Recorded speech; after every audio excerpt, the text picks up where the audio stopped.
Kia ora tātou, nau mai, haere mai, and welcome to our council meeting of 16th of November 2022. Apologies for a little bit of a late start, a little bit of technology issues there, but we are now up and running. Welcome to everybody, and look, the meeting is being recorded. It is being live streamed on the council's YouTube channel. Our health and safety procedures are on screen there, well versed to everybody here in terms of an emergency or fire, the unlikely event of that. If the alarm sounds, please to exit the nearest fire exit, which are clearly marked, and we make our way to the assembly area at the clock tower at Maraehine, the square. It is a non-smoking facility, again unlikely in the event of needing a defibrillator. That is located in front of house on the ground floor. Any incidents, please report to our committee administrator. Councillors, we have a few people online. We have Councillor Dennison online and a number of officers. Again, if I could just ask people to, especially around officers, if they could just mention their name first time before they speak. Right. We have all our technology on ready to go, so we are fine. Okay, we'll go to our order of business today. Number one is around apologies. I have received no apologies, so nothing from the floor. So we'll move to number two, which is around notification of additional items.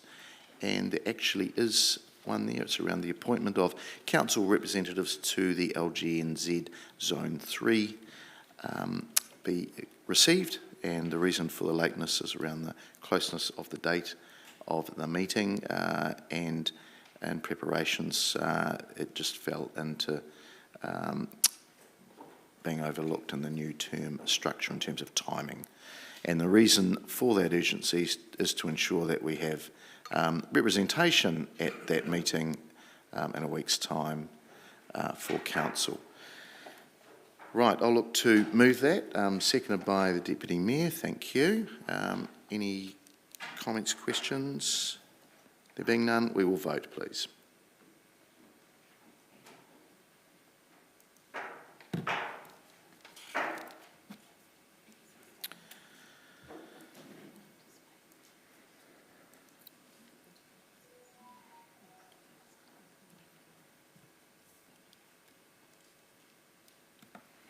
As passed, 16 votes for and none against. Right, we'll move through to declarations of interest. And again, I haven't received any. So there being none, we'll move through. Thank you. Number four is confirmation of minutes. That Council resolves that the minutes of the ordinary meeting of the 9th of November 2022, Part 1, public, be confirmed as a true and correct record. And to amend the title of the Director of the Airport was mentioned as a draft. There is one amendment around the title of, in fact, we'll go to that on page 7.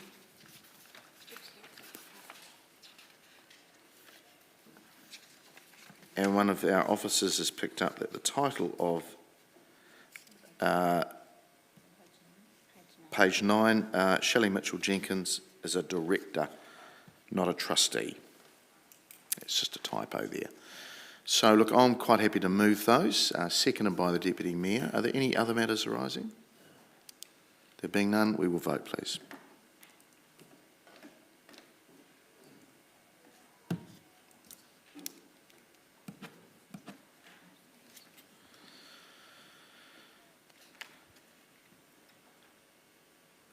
That's passed, 16 votes for, none against. Right. We're now into our reports. Number 5, well, first up is the adoption of the Code of Conduct 2022. And we have a memo there on page 11 of our papers from our Governance Manager, Hannah.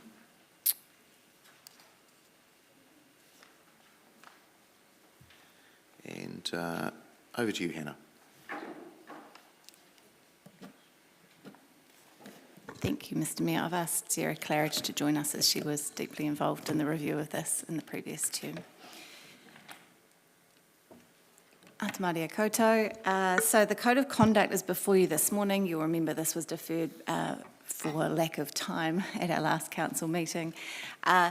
The Code of Conduct itself is a governance policy, and it actually sets out in the policy itself that this must be reviewed as close as possible to the beginning of a new term of council, as an opportunity for the new council to bring attention to the kind of conduct that they want to aspire to as a group of elected members.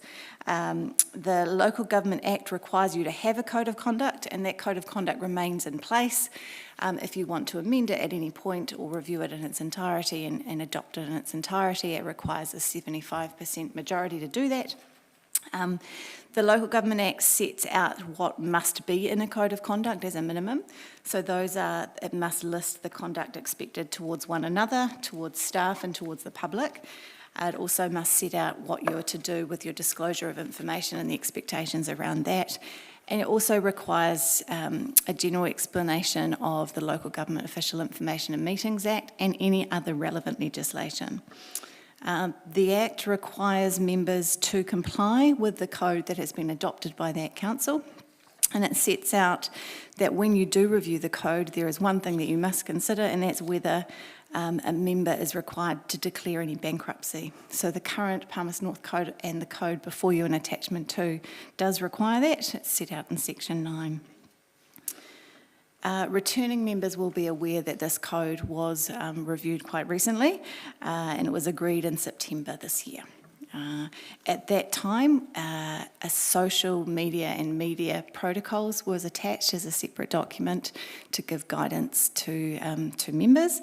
And there was, most of the focus on the review was really about improving the complaints process, which is an attachment to the code, with a focus which came out of the working environment review of elected members and senior management.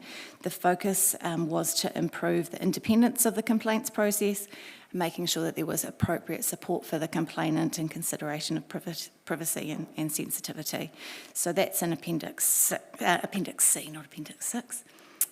There is one new addition in this document that's before you members, and that's because there's been a legislation change. So some of you may be aware that there was an amendment to the Local Government Act recently, passed Royal Assent in May and comes into being this week, I think, isn't it, Sarah? 20th of November, I believe.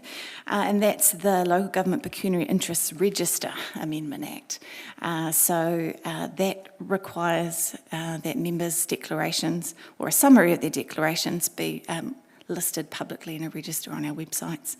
And that's a mandatory declaration of interest on top of what members are already required under the Local Authorities Members' Interest Act. So you now have 2 governing your interests to make sure there's transparency around decision making in local government.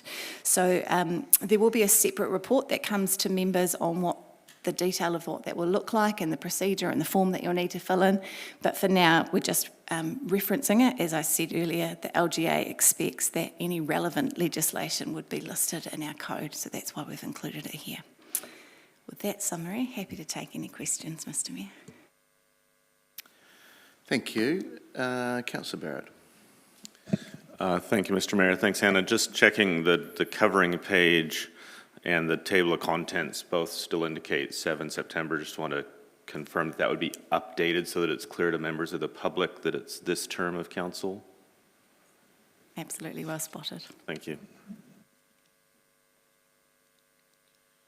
Okay, any further questions? There being none. Thank you, Sarah. Thank you, Hannah. Right, so we have the adoption of the Code of Conduct 2022. The Council adopts the Code of Conduct 2022, Attachment 1. I'm happy to move that, seconded by the Deputy Mayor. I'll open it up for any comments.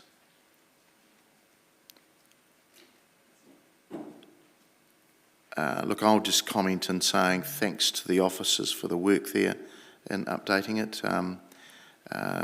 It is somewhat academic to have this this policy, but it's pretty important, and one hopes that we don't go to it too often, if at all.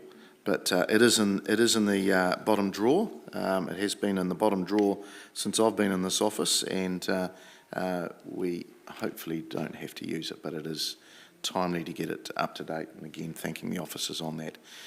Being no further comments, I'll ask you to vote, please.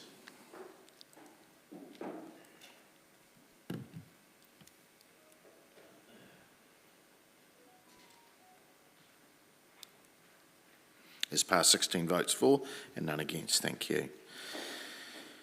Right. Number 6 is around appointments of committees and committee memberships. There was a memo there on page 37.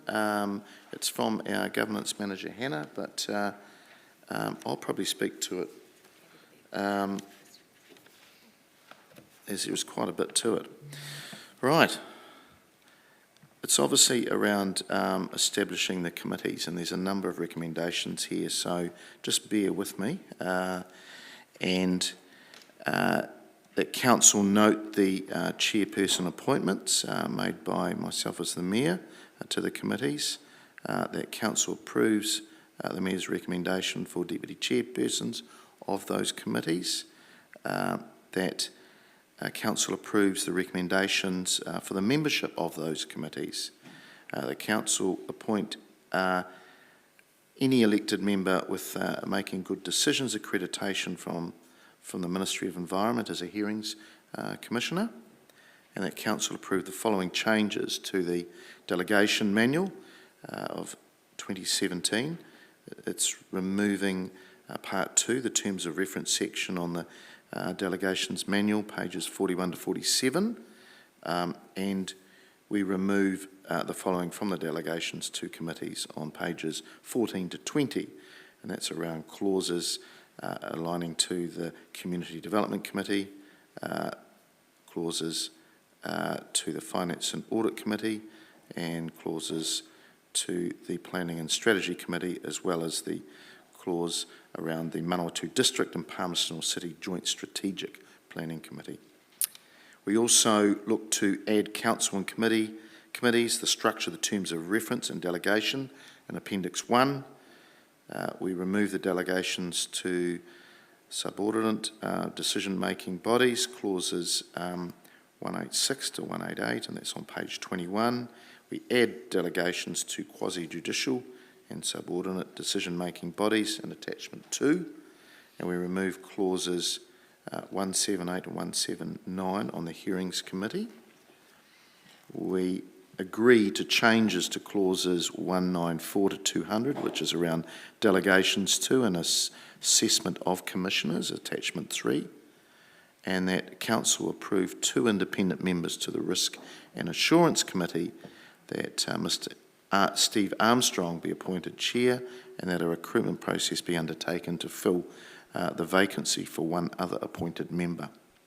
That council appoint Mr. Wiremu Tiawiawi, who will become chair in 2024, and Mr. Chris Whaipu and Ms. Danielle Harris as the 3 Rangitane representatives to sit on the Rangitane on Manawatu committee. Number 9, that all appointed members, as agreed in recommendations 7 and 8, to committees are given full participation and voting rights. Number 10, that council agree a selection panel of the mayor, deputy mayor, and it'll be the CEO. I just want to change that if I can. To set up the recommendation on the independent member appointment for the Risk and Assurance Committee to council by early 2023. And the recommendation there on number 10 is just to ensure that there is some protection there for the officer as the officer deals with that committee on a regular basis. So I've discussed that with the CE, and we thought that was the best process going forward. There is one other amendment that has been requested by Councillor Johnson in the terms of reference around the Community Committee to include libraries and community facilities in section 2 of the terms of reference, and we will add that. It's on the screen, thank you.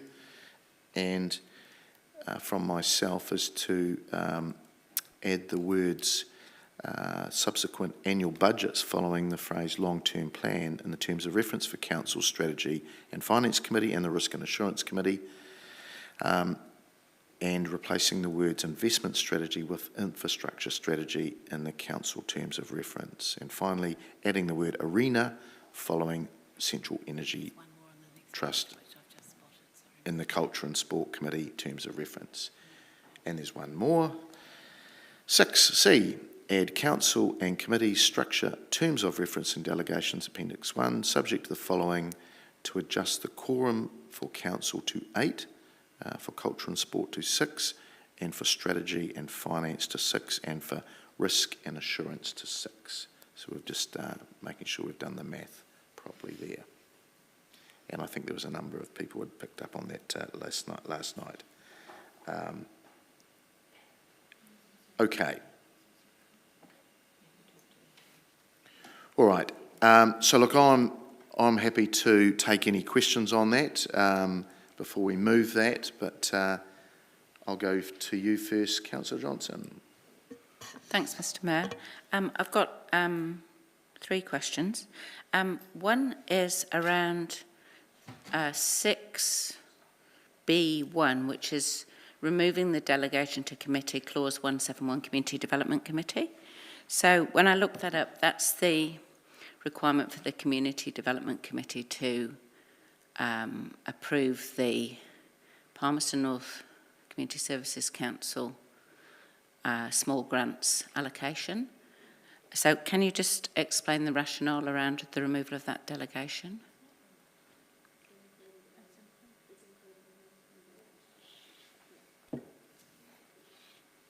I'll just defer to governance. Through you, Mr. Mayor, it is listed in your delegations, Councillor Johnson, for that committee. So it's listed as, sorry, can I just look at, because I've got my one open. Yeah, so is it just being moved from that point to somewhere else in the terms of reference then rather than deleted? Okay, that explains that, thank you. The next question is the rationale for a second appointed member to the risk, what are we calling it? Yeah, the risk and assurance. Risk and Assurance Committee. Yeah. There isn't any rationale in the report, so could someone just explain the rationale around a second appointed member?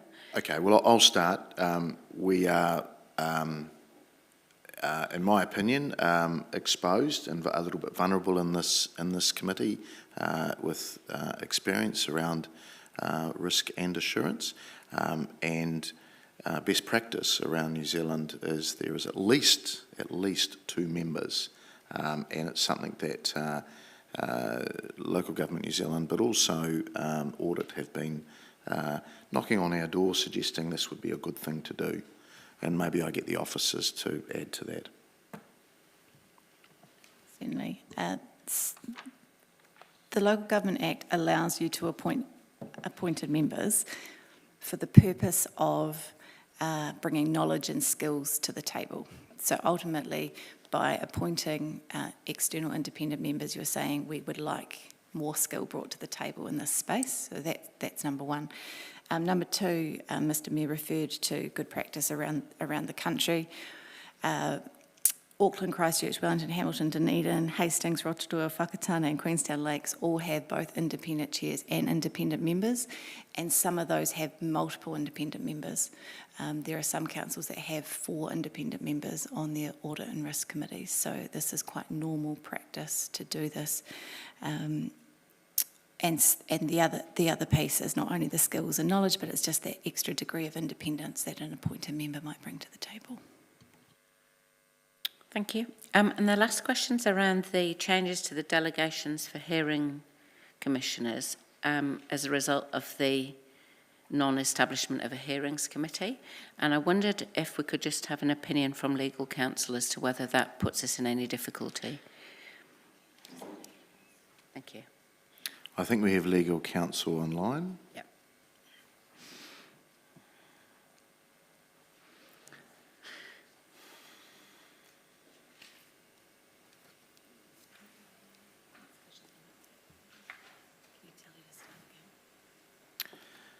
Desiree, we just didn't hear you at the start, so I'll ask you to start again, please.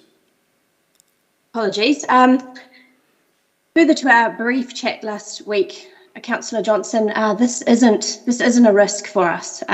We looked into what other councils were doing, and a lot of them solely handle these kinds of matters with external commissioners and have staff or a range of staff available to appoint them to the role. So we have considered how we approach this, and we're comfortable with what we're doing here.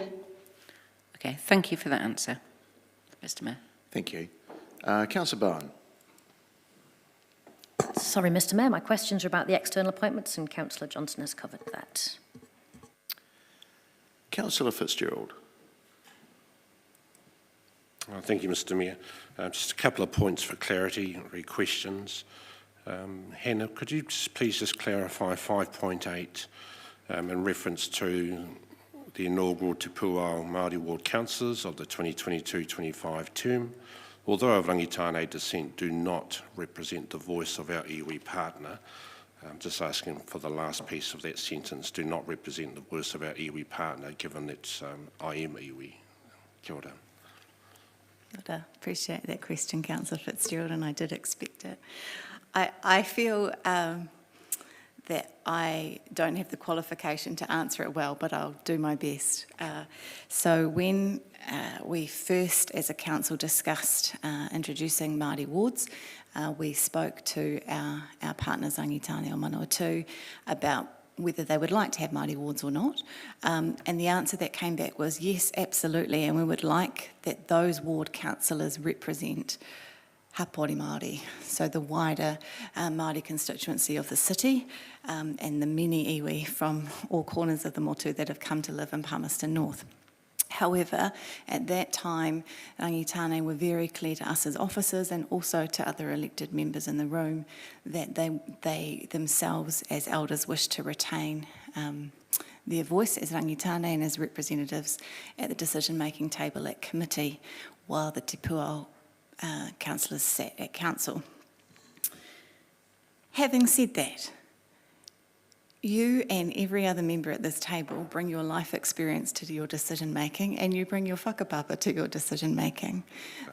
So I think that would be a discussion between you and the elders as to what that might look like in practice, and I believe that you'll work out what that looks like as we go along. The only point where it may be more difficult than others is in the Rangitane o Manawatu committee, where Rangitane have asked that the 2 Te Puao ward councillors be appointed as Te Puao ward councillors to the Rangitane o Manawatu committee alongside 3 Rangitane members. So that would be the only situation that I could see that legally you'll be holding 2 hats, remembering that your oath that you took at the inaugural council meeting declared in front of everybody was that you were representing the entire city of Palmerston North, and as I'm always reminded, what is good for Rangitane is good for the city. Hopefully that goes some way towards answering. Yes, thank you clarity. very much, Hannah. Mr Mayor, being new to council chamber, I'm unsure of the process about asking for an amendment to 5.8. Yeah, look, work something up, talk to your colleagues next to you, work something up. You just need somebody to second that. Sure. So you work that up in the background. Point of order, and Mr. then Mayor. once you've got that, you get it to the administrator, and then we go through that process. Point of order, Mr Mayor. I don't think an elected member can amend a staff report. We can only amend recommendations.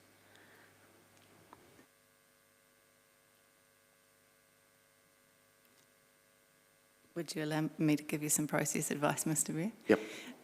If the member wished to note something as a recommendation, we could do that. But yes, Councillor Johnson would be correct. It would be practice that the report would stay. Okay, so we take that on board as a note. But anyway, go through the process of putting something to the administrator so we know exactly what you're talking about. Okay, Councillor Barrett. Sorry, Mr Mayor, the second question that I had. Oh, sorry. Point of clarity. Mr Mayor, Hannah, 5.9 advises Rangitane has nominated Wiremu, Chris and Danielle. Did Rangitane provide a record of that nomination? I have an email in this instance, but I'd certainly be receiving it on formal letterhead before I put the equivalent offer back to them, yes. Thank you, Hannah. Thank you, Mr Mayor. Back to you, councillor. Thank you, Mr. Mayor, and thank you, Hannah and Sarah. Questions are of clarification around 5.5 and 5.6, which is around Mr. Armstrong's appointment in 5.5. The way the report reads, it suggests that we haven't actually got an agreement with him yet. By making an appointment in advance of an agreement, are we potentially strengthening the negotiating position of Mr. Armstrong? If I could say, it's both concurrent. So there has been an agreement struck if council approves it, and one can't come before the other. So.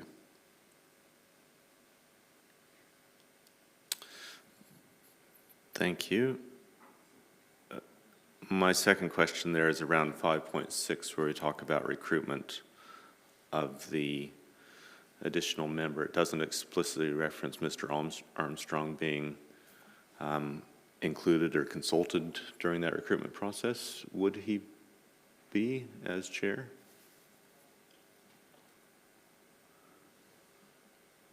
You're correct, the selection panel doesn't include the chair at this point in time, but I see no reason why Mr. Mayor wouldn't discuss that with him. Yeah, we would. It's a good point, councillor, and we would certainly discuss it with Mr. Armstrong if he was agreed to be the chair. And it could be a process where he may not sit on everything, but certainly would be consulted about the recruitment process and the candidates. Great, thank you. And finally, if I might ask, when we press go on all this today, how long might we expect before we see a diary kind of proposed for the coming year? We're working towards bringing that to the 7th of December council meeting. Great, thank you. Mr. Mayor. Councillor Hapeta. Thank you, Mr. Mayor. Thank you, Hannah and Sarah. Just my question is around what was the rationale for the district plan being included in the Strategy and Finance Committee as opposed to the Economic Growth Committee? I'm happy to speak to that, but Mr. Mayor, would you like to comment? Yeah, I suppose first of all, it is a strategy piece of work. District plans normally, although they do have economic outcomes, it is not only just economic. They are a strategy piece of work, and that was deemed by myself and the officers that was best fit was in the strategy and finance.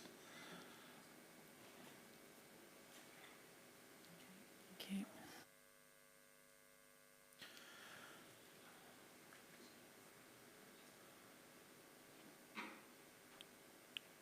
Okay, all right. No more questions. Councillor Fitzgerald's comments, we'll take those, we'll note those and take those on board in terms of the wording of that terms of reference. I'll just wait to get you back up here, Hannah, and have a look at that myself. And in the appointment of committees and committee membership, I'll do a catch-all around all of these resolutions, 1 through to 9, and all their other points. I'll look to move those, seconded by the Deputy Mayor. And I'll open it up for any comments. I'll kick off by saying, look, thank you to the Council and to the members for the process that we've gone through. It has been a little bit drawn out, and that's because I've attempted to get to all of you and meet your individual needs, and I think we've done a reasonable job of getting councillors in the committees that they wish to be in, the positions they wish to work within. Bearing in mind, I did quell expectations right at the start when I shared a potential committee structure that there was only so many roles. In saying that, there's lots of other work to be done, and you'll all be fulfilling, every single person on our council will be fulfilling important roles throughout the term. We've gone for a flatter structure, and that was that feedback came to me really clearly from a number of you and the former council as we finished up. But I think it's going to suit us well as we go through the coming term. It fits our vision and our goals and our plans. It also fits the wellbeings, and regardless of the government of the day, I think those wellbeings are very well suited for local government. And if anything, they need to be almost strengthened as we become more centralised. So we can't forget about our local communities. Okay, well, I'll leave it there. There's a number of people wishing to speak. Councillor Johnson. Thanks, Mr Mayor. I just wanted to say just a few comments about the new committee structure. I think it's a really good idea to streamline the number of committees. I think last term we had a lot of committees and it was quite hard to sort of prioritise work, I guess, throughout a variety of different committees. I particularly like the fact that the committees represent each of the four main well-beings. I think that gives a lot more clarity to members of the public as to where a particular issue might be dealt with. And also for us as elected members, it gives us a good line of sight to keeping a watchful eye on the progress of those key goals that we've set up through the long-term plan. So I think by having the four goals aligned to the four well-beings and having four committees, each aligned to a well-being, I think we're well set up for having some focused work to be done. So I'm very happy with the new structure. And in terms of the appointed members, I don't object to appointed members to any of the committees actually, but to the Risk and Assurance Committee. But I do think that if we are making the case for people who have not been elected to be appointed to a committee and to be paid by ratepayers, then we need to make sure that we've got the rationale for those appointments very clearly in the report so that members of the public can understand the thinking around that. Thank you. Councillor Hafeta. Thank you, Mr Mayor. Agree along similar lines to Councillor Johnson. Agree with the flatter structure. I like the fact that we've got less committees this term. I do think that the way they have been set up has been very good.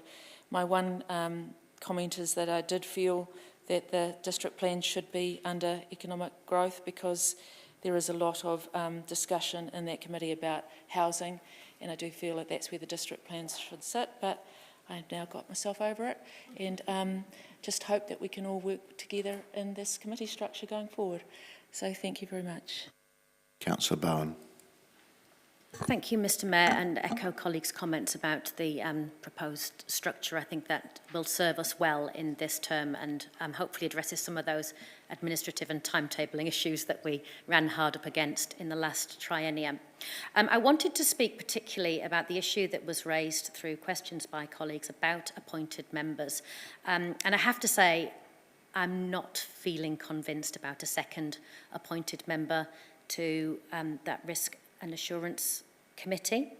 I accept the officer's comment, absolutely, that other communities have gone down this road, and in the absence of any other information, I will assume that has been a positive experience for them. But I know in the last triennium, and it certainly continued early into this triennium, I've received quite a bit of community feedback about people being uncomfortable with appointed members for reasons of knowledge and skill, when the community feels like they have a process for appointing members, and that's the election, and they've appointed us particularly for our local knowledge and skill. Accepting that Mr Armstrong served us really well last term and absolutely support his role becoming the chair of that committee, but I really am struggling to see the added value of a second appointed member to that committee. So I will seek to move an amendment to remove that second appointed member position and would look for an indication of a seconder for that. So Councillor Naylor indicates she'll second, so I'll bring forward a note to that effect. All right, you do that, Councillor. Councillor Barrett. Thank you, Mr. Mayor, and we'll speak to the substantive while the amendment comes forward. Concur with much of what has been said from colleagues so far. The point that I wanted to raise was twofold, really. First, to commend you, Mr. Mayor, for putting in the effort, kind of at this point in an ongoing administration in terms of continuity in the mayor's office, to do quite a substantial reworking and reshaping of how we actually approach our committee structure. I thought it was a very good use of effort and time, and in large part, I think, has yielded a better structure for us to work through in this term.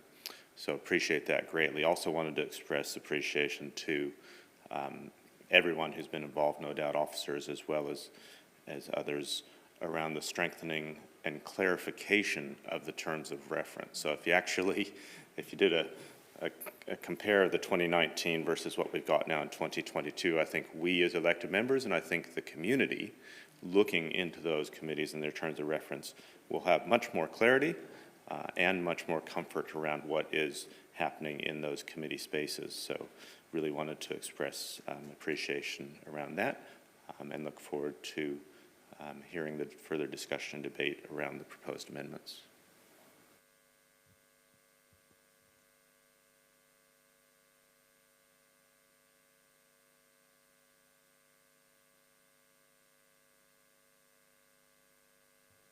We're just going to get the amendment put up. So we will look to just debate the amendment first, and councillors, just keep your powder dry on the substantive. It is that council approve independent we better put the word approve an independent member to the Risk and Assurance Committee, that Mr Steve Armstrong be appointed chair. So that's moved by Councillor Bowen, seconded by Councillor Naylor. So I'll go to you, Councillor Bowen, to speak to that. Thank you, Mr Mayor. I think in speaking to the original motion, I've explained why I'm raising this issue. I think it's just an opportunity for us as elected members to test our level of comfort with the appointment of external committee members, accepting, as I've said, Mr Armstrong to be appointed as chair. Thank you. Is there anybody else wanting to speak to this? Councillor Naylor? Thank you, Mr Mayor. Yep, I'm very happy to support this amendment. My thinking on this is that there's no doubt that independent members do bring a level of knowledge and skill to the table. However, they also, that needs to be balanced with the consideration of that they don't always have the broader perspective of the wider operations of council and the expectations of our community when they come and sit at this table. And as Councillor Bowen has already pointed out, they don't have the mandate of this community insofar as that they haven't been elected to this role. In addition to that, I do not share the view that has been expressed that this is needed for the reasons of a lack of knowledge and skill around the table. I believe that there are a number of elected members who do have considerable knowledge and skill in this area. Some of that has been provided through the process. Whether that's been made available to governance or not, I'm not sure. But that is a matter of opinion. But certainly, I'm happy to express my view that there is considerable skill and knowledge amongst the elected members in this area. So whilst I support one independent member, I don't feel comfortable for that to be two independent members. Thank you, councillors. I won't support the amendment, and for the very reasons that I put up, two appointed members. Not that we're following others, but it is best practice. And I remind councillors that we've either had a CA, a chartered accountant, or a former auditor on council. And I'd have to push back on some of the comments that there's a lot of experience around audit and chartered accounting around the table. There isn't. There literally isn't. I remind you that we have a tagged audit as well, and this is an area going forward where we just do need a little bit of independence and some advice around the table. I agree there needs to be some balance, and I wouldn't be asking that we appoint members on everything. And some councils do, and I think they perhaps overplay that. We're not overplaying this by any means. In fact, we're probably underplaying it. So I would strongly recommend, this is an area where you do not want to, we know best. We certainly are the elected members, but this is something where we do need some skill set advice. We're talking about significant decisions that need to be made in this term, and I think we are being rather semantic to chop it to one because we don't agree with having two members. You know, that's my view. Who else would like to speak to this? Councillor Hancock. Thanks, Mr Mayor. Look, I'm actually not going to support the amendment, and because my work experience tells me that risk and assurance is a specialised field, and when I look around this table here, I don't really think that we have that depth of experience, skill sets, or knowledge that we need within this committee. Elected members will still have the majority on that committee, and at the end of the day, will save us money. So I won't support it. Thank you. Councillor Harpiter. I'm going to not support this, and the reasons are pretty much for what Councillor Hancock and the Mayor has said, is that we don't have the expertise. I think we've got some big capital projects going forward, and we do need some eyes over this that are of the auditor's nature, and that's why I think that we do need some extra expertise in this area. So I think we should be spending the money to get it. So that's why I won't be supporting this. Councillor Barrett. Thank you, Mr Mayor, and I very much do appreciate Councillor Bowen's raising this, because I think it is quite a move for us as a council to actually go in this direction, and it's actually worth a public debate around whether or not that is appropriate. So I do appreciate it being raised. My personal professional background isn't in audit and risk. Many of you will know it's in science. And one of the really important things in science is replication. And I really like the idea of being able to get at least two, probably in fact no more than two at this stage, but getting two different signals coming in from independent expert advice. Because as we know, having sat around this table for a long time, and those of you that are new to the table will have experienced it in other points in life, sometimes experts don't all have the same view or the same perspective. So there is some value in having two expert voices coming into that domain. The second reason that I am prepared to support two appointed members, watch that, is that by giving Mr. Armstrong the chair, in some ways we begin to not quite curtail, but at least shape his input into that process, because the chair has quite a bit of responsibility that they need to be active and keeping an eye on and working towards building towards decisions within that committee. And I think having a free-ranging appointed member that sits within the committee is a reasonable addition to that. So for those two reasons primarily, I won't be able to support the amendment that's been put forward, but I do appreciate the chance to have a public discussion around how we want to approach this in future, because the audit and risk assurance is absolutely fundamental to doing the job well that this council needs to do by this community. Councillor Johnson. Thanks, Mr Mayor. I will support the amendment, and I'd just like to raise 2 points that haven't been brought into the discussion so far. The first one is that appointed members have no accountability back to the community. So if the community is unhappy with the performance of an appointed member, there's really nothing they can do about that. The appointed member has no accountability locally. Often they don't even live locally, and I think that that is an issue.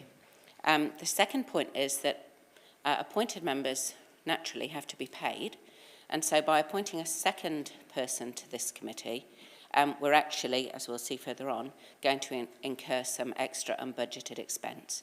So I think for both of those reasons, I'm happy to support the amendment. Thank you. Councillor Wood. Thank you, Councillor Johnson, for bringing that up. Actually, I wanted to ask a question regarding item 8 on page 71. If this was to go through, what impact would this have on number 7 there, that council approved an unbudgeted expense of up to 20,000 for disbursements to this committee? And would we have to then reduce that if we reduce the number of appointed members to, say, 10,000, or what impact that would have?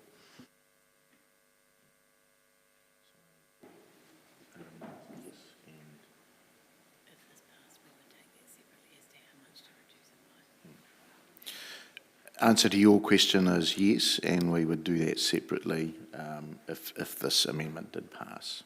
Yeah.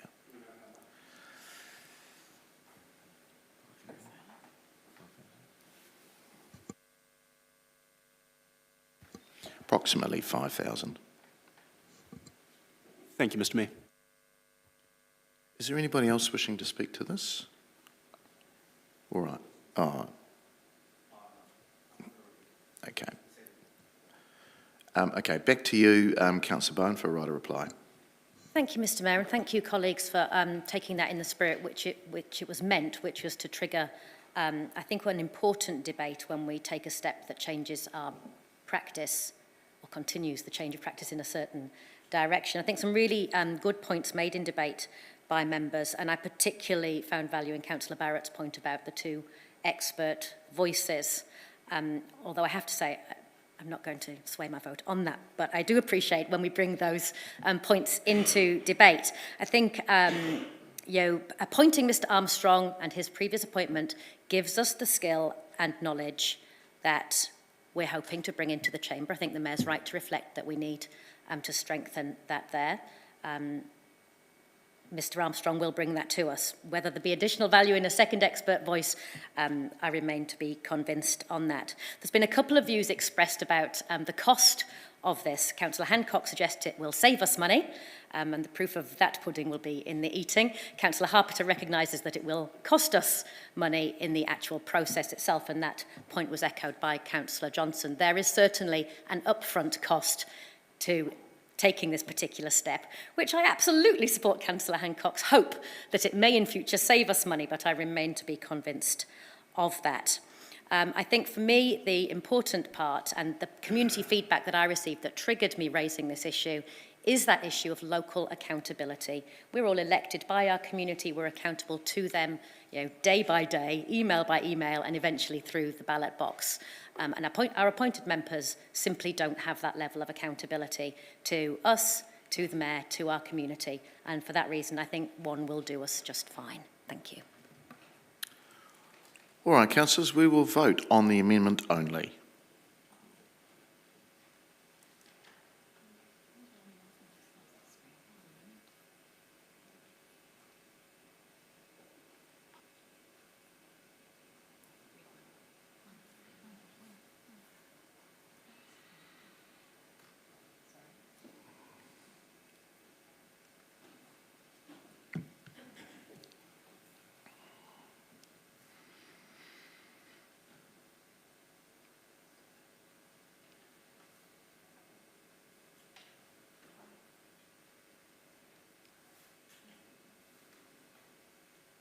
And it has failed 6 votes for and 10 against.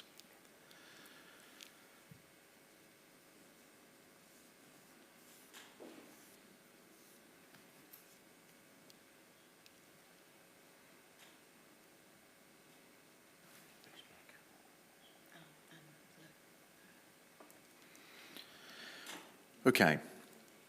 Right, we'll now go back to the substantive. And Point of order, can we clarify who backup is voting? Thank you. it's Super Sub-Councillor Finlay. He's coming on with 20 minutes to go. Right. Okay, we go back to the substantive. And I will go back to the list of speakers. And forgive me if I've got this wrong, but I'll go to you, Councillor Fitzgerald. And if you'd like to speak, please. Thank you, Mr Mayor, and can I just extend my appreciation to returning members and the previous members of Council and the officers involved in shaping the relationship that Council now has with mana whenua Rangitane, and all the reasons for those decisions and those processes put in place. Unbeknown to anybody at the time, we now do have our 2 Māori Ward elected members, myself and Deputy Mayor Marshall Lobb. And the reason I raised this issue was because firstly that I am Rangitane mana whenua, and when I read 5.8, it was saying that I do not, or I'm not able to represent the voice of my own iwi when I'm sitting at council table appointed by my iwi. Hence why I've asked for a change or an amendment, forgive the term, to the words in that. So the sentence reads, the inaugural Te Puawa Māori Ward Councillors of the 2022-2025 term, although of Rangitane descent, do not represent the voice of our iwi partner. And my suggestion to Council today is that we change that word although to unless, which means that I particularly, I'm not going to speak on behalf of Deputy Mayor Marshall Lobb, get to retain my mana as Rangitane elected member to Council. Secondly, to that, I also see my role and agree that I represent the views of the entire community, particularly the Māori that are living in our city of other iwi, of which my mother is one of those. But when I go back out into the community, I'm also representing each and every one of our elected council members. And if I'm standing in a committee, the Rangitane Māori Committee, I will be speaking to our wider communities about the roles that I'm playing inside council. So thank you again to the council, and I'll leave it at that for now. Thank you, Councillor, and your comments will all be noted in writing fully in the minutes. Thank you. Councillor Hancock. No, I just want to comment on the amendment. Thanks, Mr Mayor. Councillor Johnson? Okay. Yep, my apologies, I know you all jumped in. Councillor Wood? Okay. Councillor Naylor? Thank you, Mr Mayor. Yes, I did have a few comments to make on the substantive. Firstly, as others have said, I certainly support the more streamlined approach and what's outlined in our papers. Just want to make a couple of comments on just 2 of those committees, one being the new terms of reference for the council meetings, which is a lot broader than what we've had in the past. And I'm comfortable with that on the basis or the hope that when we come to looking at our standing orders, that we do adopt a more appropriate way of operating that allows us to make cohesive decisions at the council table without having to suspend standing orders to be able to do that. So I guess I'm indicating what's described in that paper as option C as being perhaps relevant for not only committees but for council. And that's, I understand that's a discussion for us yet to have, but I'm just indicating that in terms of the relevance of us looking at the terms of reference of our new council meeting. The other comment I want to make is in terms of the terms of reference for the Rangitane Committee, and I'm really pleased to see the terms of reference expanded to be able to consider other matters of strategic relevance to Māori. I think in the last term it was a really good start to give a primary focus to Te Mautua Poutua and the work there, but I look forward in this term of council to be able to broaden that and to be able to explore other options where we can bring some value to our community in a broader sense. So, yeah, I'm really looking forward to that. Thank you. Thank you, councillors. Look, I'll just come back just with a right of reply and just thanks for your comments. Look, there has been a real realignment back to our city goals, and I think it'll make it easier for the public and other entities and city partners to understand how we carry out our work and the way we work here at Palmerston City Council. I also appreciated there needed to be some work-life balance. It's pretty tough, this role, and we are at the beck and call of almost everybody when you've got nearly 100,000 bosses wanting to talk to you about everything council. Also, I think there was a real call for less is best, and I think we all, certainly the returning councillors, would share those views. And timing's everything, and now the time is to put some effort into perhaps some efficiency on the way we work as well. I do want this to be the term of doing as well. Last term was really difficult for a whole lot of reasons, which we know, but this term we have some big projects and also a lot of work to do around the shaping of our waters and other things around us as well. I take on board your comments around appointed members. I think we've debated that pretty well. I think the term I'd say there is balance, having some balance. A lot of work went into the terms of reference, and I appreciate the comments made by several members. There was a widening of scope from the council right through the committees, and again, we had to find a happy balance there, and I think we've got that right. And look, it doesn't stop us from coming back to change those terms of reference if mid-term we're finding it's just not quite working. But practice tells me we should be going well. So with that, I'll look to vote, please.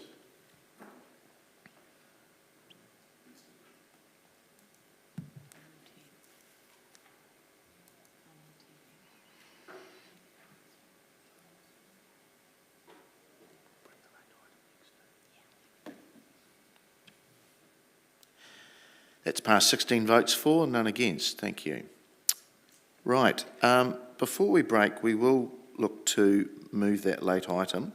That's around the appointment of council representatives to the Local Government New Zealand Zone 3.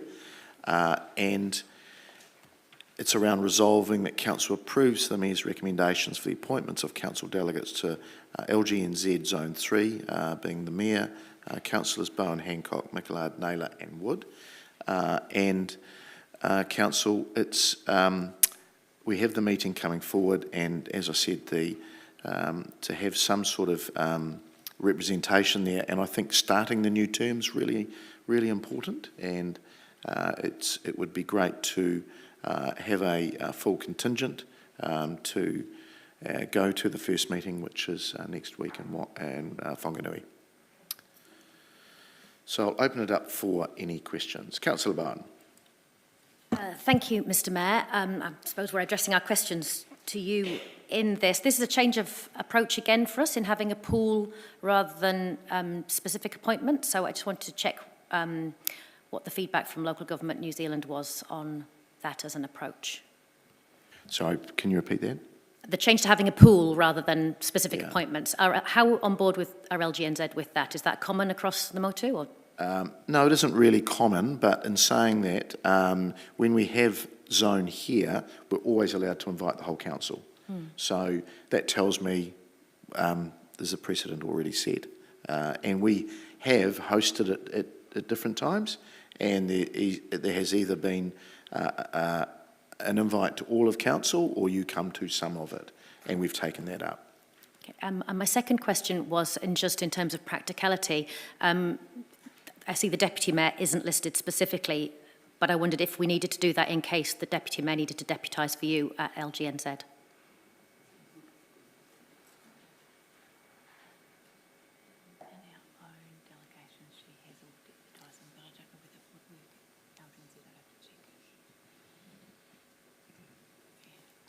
in our own delegations, the deputy mayor deputises for the mayor in nearly all cases. But this is different. And I can appoint a proxy at any time, so I think we're covered. Thank you. Councillor Barrett. Thank you, Mr. Mayor.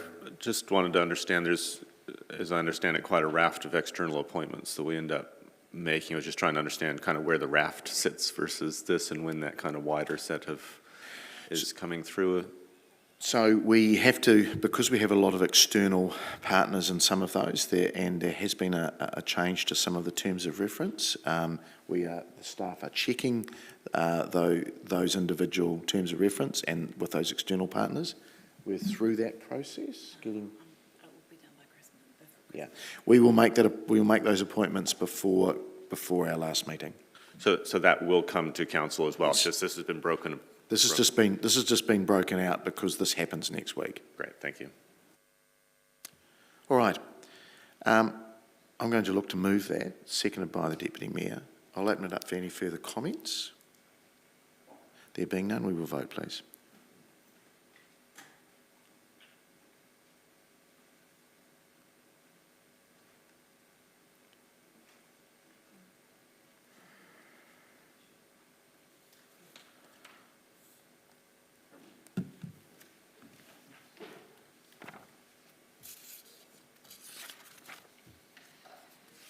It's passed, 16 votes for, none against. Thank you. Look, we will adjourn now and reconvene at 10:30. Thank you.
All right, kia ora tātou, welcome back. Thank you, everybody. Right, we now get into the adoption number 8 on our order paper. That's page 71, and that is around... Oh, sorry, my apologies.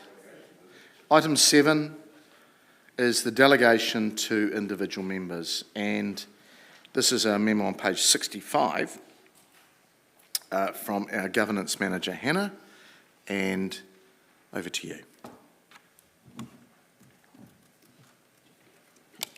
Thank you, Mr Mayor. I have very little say on this one other than to just focus members that there are no new delegations sitting here. This is purely a replacement where there is either a new position that's been created in the new structure of council or where there's an equivalent position title. The only, I think, off memory, the only one that's sitting there that you may perceive as new is something that already sits in your business assurance charter that we're just making sure it's noted in delegation so it doesn't get forgotten about. Happy to take any questions. Thank you. And we've done the local government New Zealand Zone 3. That's been already done. And just with approving expenses to replace clause right underneath 193A around expenses, and I've discussed this with the Chief Executive, around adding the Mayor to that as well, to be included in the delegation. I mean, I was there previously, or the role was there previously. So if that could be please added. It is great, thank you. Right, I'll open it up for any other questions. Councillor Barrett. Thank you, Mr. Mayor. Thank you, Hannah. Just had one question around leave of absence, which is near the bottom of page 69. It says the mayor must inform the council the leave of absence has been granted or refused, and I just wondered what the rationale was around requiring the mayor to notify council of refusals. Thank you, Councillor. This is a delegation that has just been transferred from the previous council.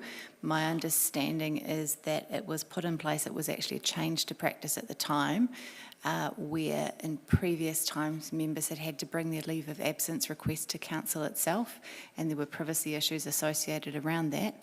And so the compromise that the council agreed to was that the mayor could grant or otherwise a leave of absence, but that the council, by not asking for it to be brought here for a decision, still wanted to know. So it was a midway point. Thank you. I suppose I can well understand bringing an approval. Bringing a refusal potentially is a bit, well, sorry, it may be perceived as a bit awkward for either the person requesting or making the decision. So is there a reason why the refusal actually needs to come through? I think it's more a matter of process whereby you retained the right for the member if it had been declined to come to the council and request approval. So if the mayor then said, I've declined the approval, then the member would have the opportunity to put the request to the council as a whole.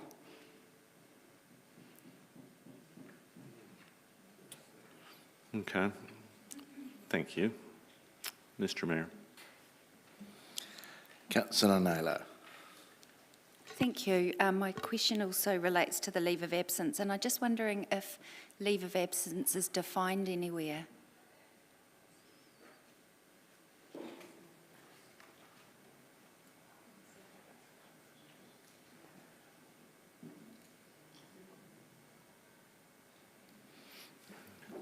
Sarah tells me it's defined in standing orders, but sorry, I don't have my copy of standing orders in front of me. Maybe one of Okay, you I do. have my copy of standing orders in front of me and can't see leave of absence defined in there.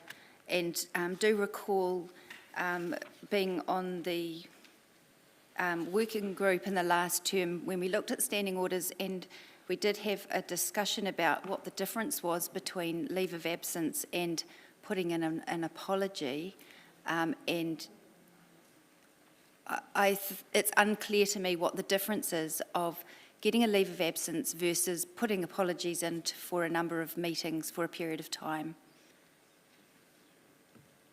If it's not in the definitions, which I'm just opening, then certainly when we look at standing orders over the next week, we could consider what the council would like to define that as.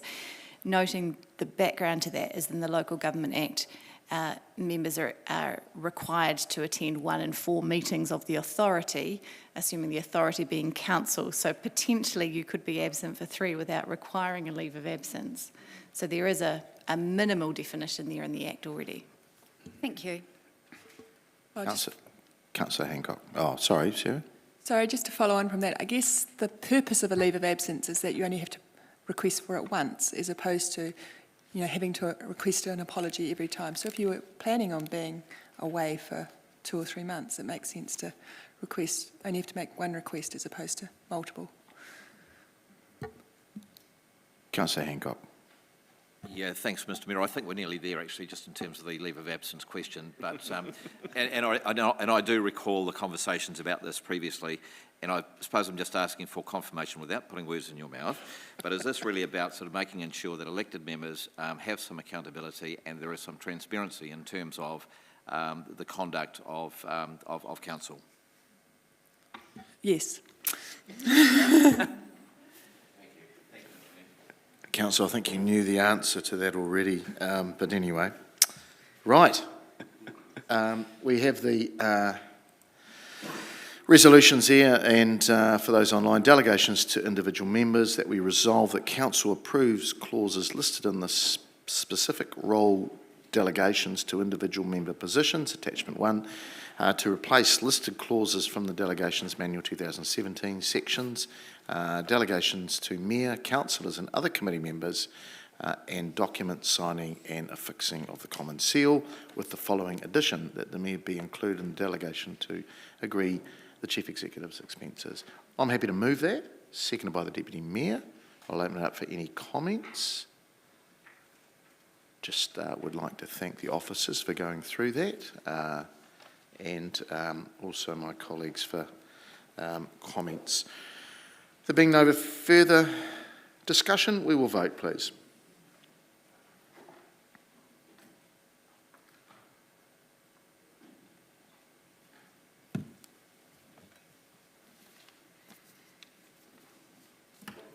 That has passed 16 votes for and none against. Thank you. All right. Okay, we're going to go to now number 8, which is the adoption of the elected members' remuneration for 2022-23, and there is a paper there, page 71 on our papers, councillors. Hannah, over to you. Thank you. I need to say, Mr Mayor, members, you will be aware that this is due to the Remuneration Authority today. So any alternatives that would like to be discussed or debated today will need to make sure that we make a decision today. Thank you. Are there any questions to Councillor Johnson? Thanks, Mr Mayor. Thanks, Hannah and Sarah. I just had a question about the remuneration for deputy chair position, because last term of council we didn't remunerate deputies. So can you explain the rationale for that change?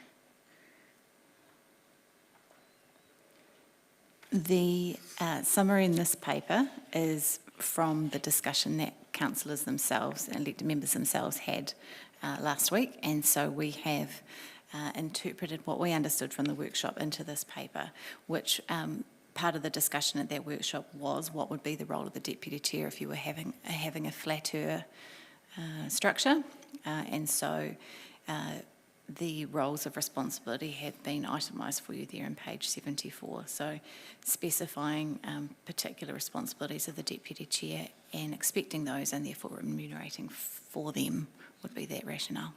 Okay, so it's not, would it be fair to say it's not particularly an officer recommendation, it's more a reflection of elected member discussion? Yes. Okay, thank you. Councillor Barrett. Thank you, Mr. Mayor. Thanks, Hannah. Paragraph 3, I guess it is. Is that the way to describe that? Page 73, under 3 in the third paragraph. There's a sentence that says there was general consensus. And I just wanted to know what your definition of general consensus is. Councillor, I think it's fair enough of you to have pointed that out. There was discussion which included whether chairs or deputy chairs should receive additional remuneration would be a more accurate statement. So to press that a little bit further, if we see general consensus coming up in future reports, what would we take that to mean? That I haven't learned my lesson. Make sure there isn't any general consensus. Mr. Mayor. Councillor Bowen. Thank you, Mr. Mayor. Thank you, Hannah and Sarah. It's a question about the definitions of the roles of responsibility and specifically the estimated additional time commitment that's been identified there as 30 hours a month for the role of Deputy Mayor, 30 hours a month for the role of Chair of Committee and 10 to 12 hours a month for the role of Deputy Chairs. Can you explain where that estimation came from? It's certainly an estimate. Where I started was an estimate of average number of hours in a week that a member might be asked to attend a community event. And then we tried to make it monthly to give a summary for the Remuneration Authority. It's certainly not a line in the sand. There'll be some months that you'll be far busier and others hopefully maybe a bit quieter. But the thinking here is, again, trying to share some of the workload across roles would mean that perhaps the chairs would be doing less than they may have in the previous term when it comes to the community space. Remember, this is additional to what you would do as an elected member anyway. So this is the additional hours where you're out representing as the chair of the committee, where perhaps the mayor has asked you to do that. But perhaps I could ask the mayor to comment on that because we did discuss the number of hours allocated to roles. Yeah, so the REM Authority looks to every council, and you'll discover if you read some of the documentation that they want a realistic number of hours. And I know some of you spend a lot more. We're not saying that's what it exactly is, but it needs to be realistic as well. So I actually bumped it up from because I know what you do. And look, some will do a bit more. Some will possibly just go at that level. So it's a yardstick in a sense, and it is rather academic, to be honest, because we have a limited pool and we have to work to that. And there's 15 of you, and it becomes quite academic in that sense. Thank you, Mr. Mayor. I suppose, Hannah, my thinking here was, I remember in last triennium we all provided feedback to the REM Authority in their review, and they asked for specific information from current chairs and deputy chairs about the time involved in the role, and I'd wondered if that was reflected here, but should I take that as being not? I have not seen that feedback, Councillor. Maybe it went directly to the authority? Yeah, and was then part of their report that came back out to local government. Yes, we certainly received the collated report, but not what Palmerston North specifically said. Thank you. I think, can I add one more comment, Mr. Mayor? That when you're establishing councillors, the differentials in the remuneration, you might want to think about the differentials in the workload hours-wise that you're expecting as well.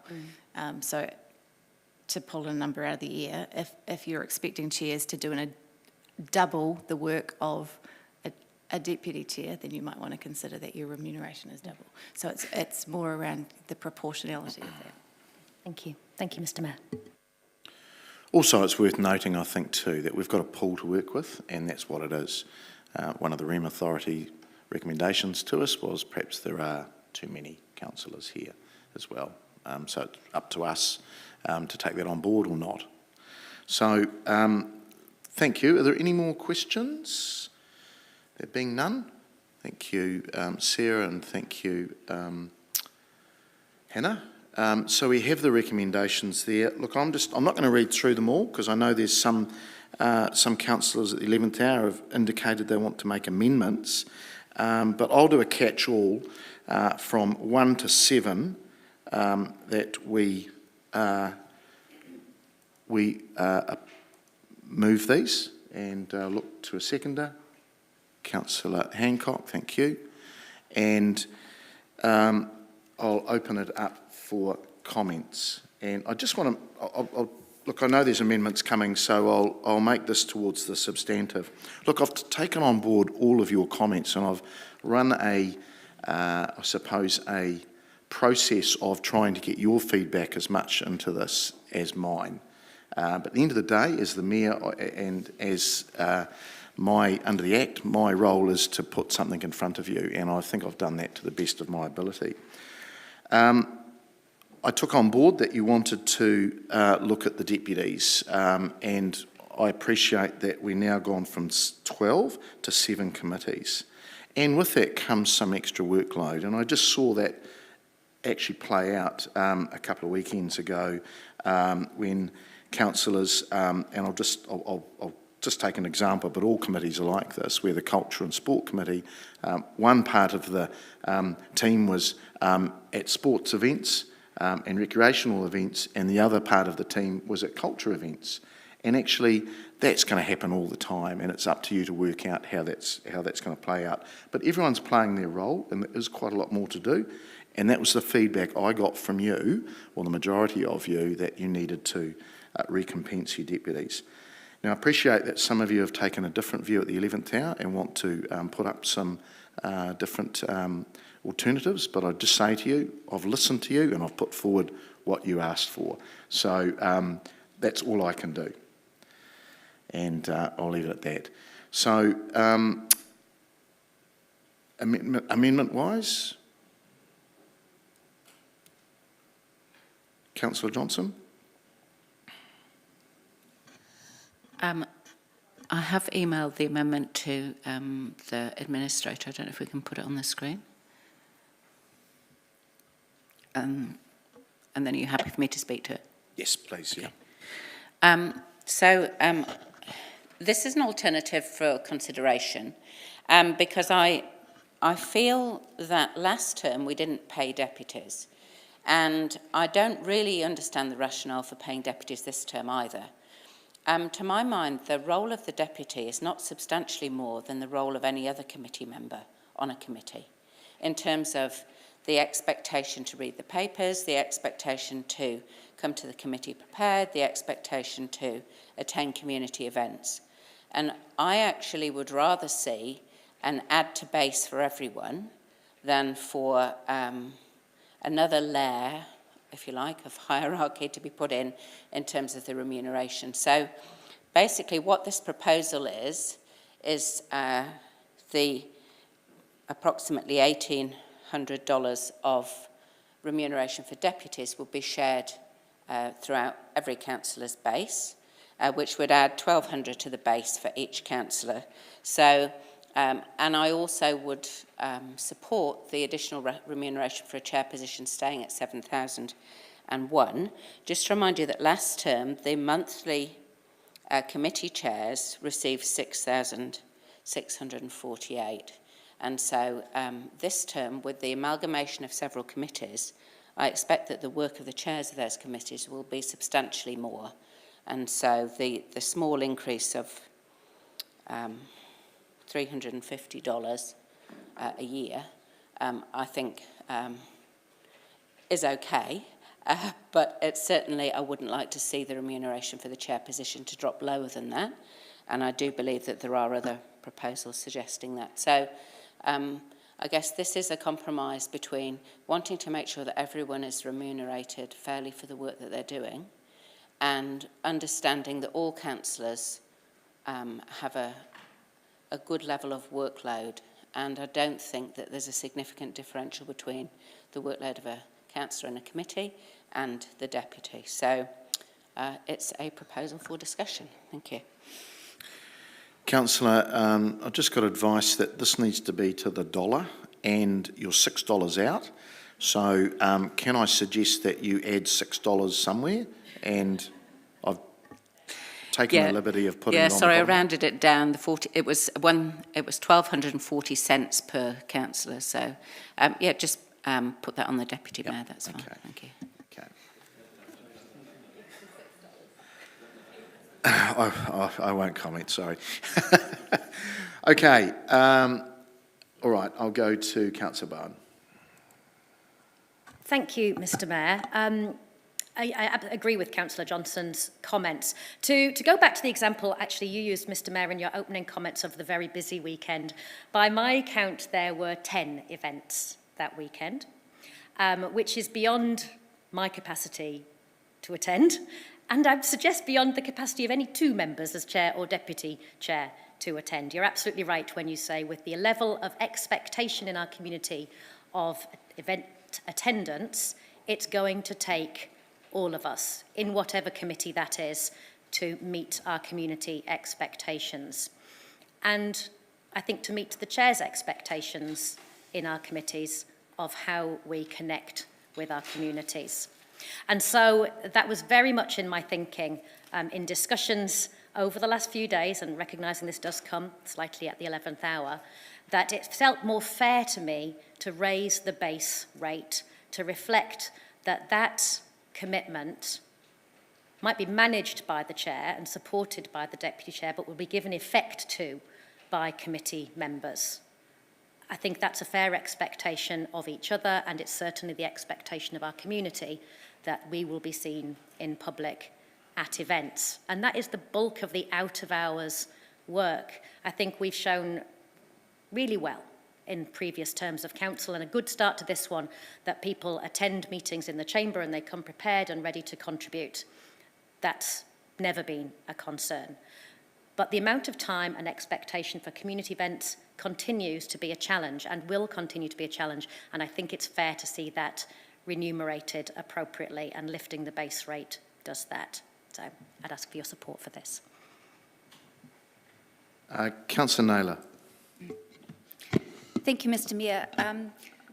I'll just make a few comments, but also would like to outline an alternate proposal which has been circulated to all elected members, so you should be aware of that.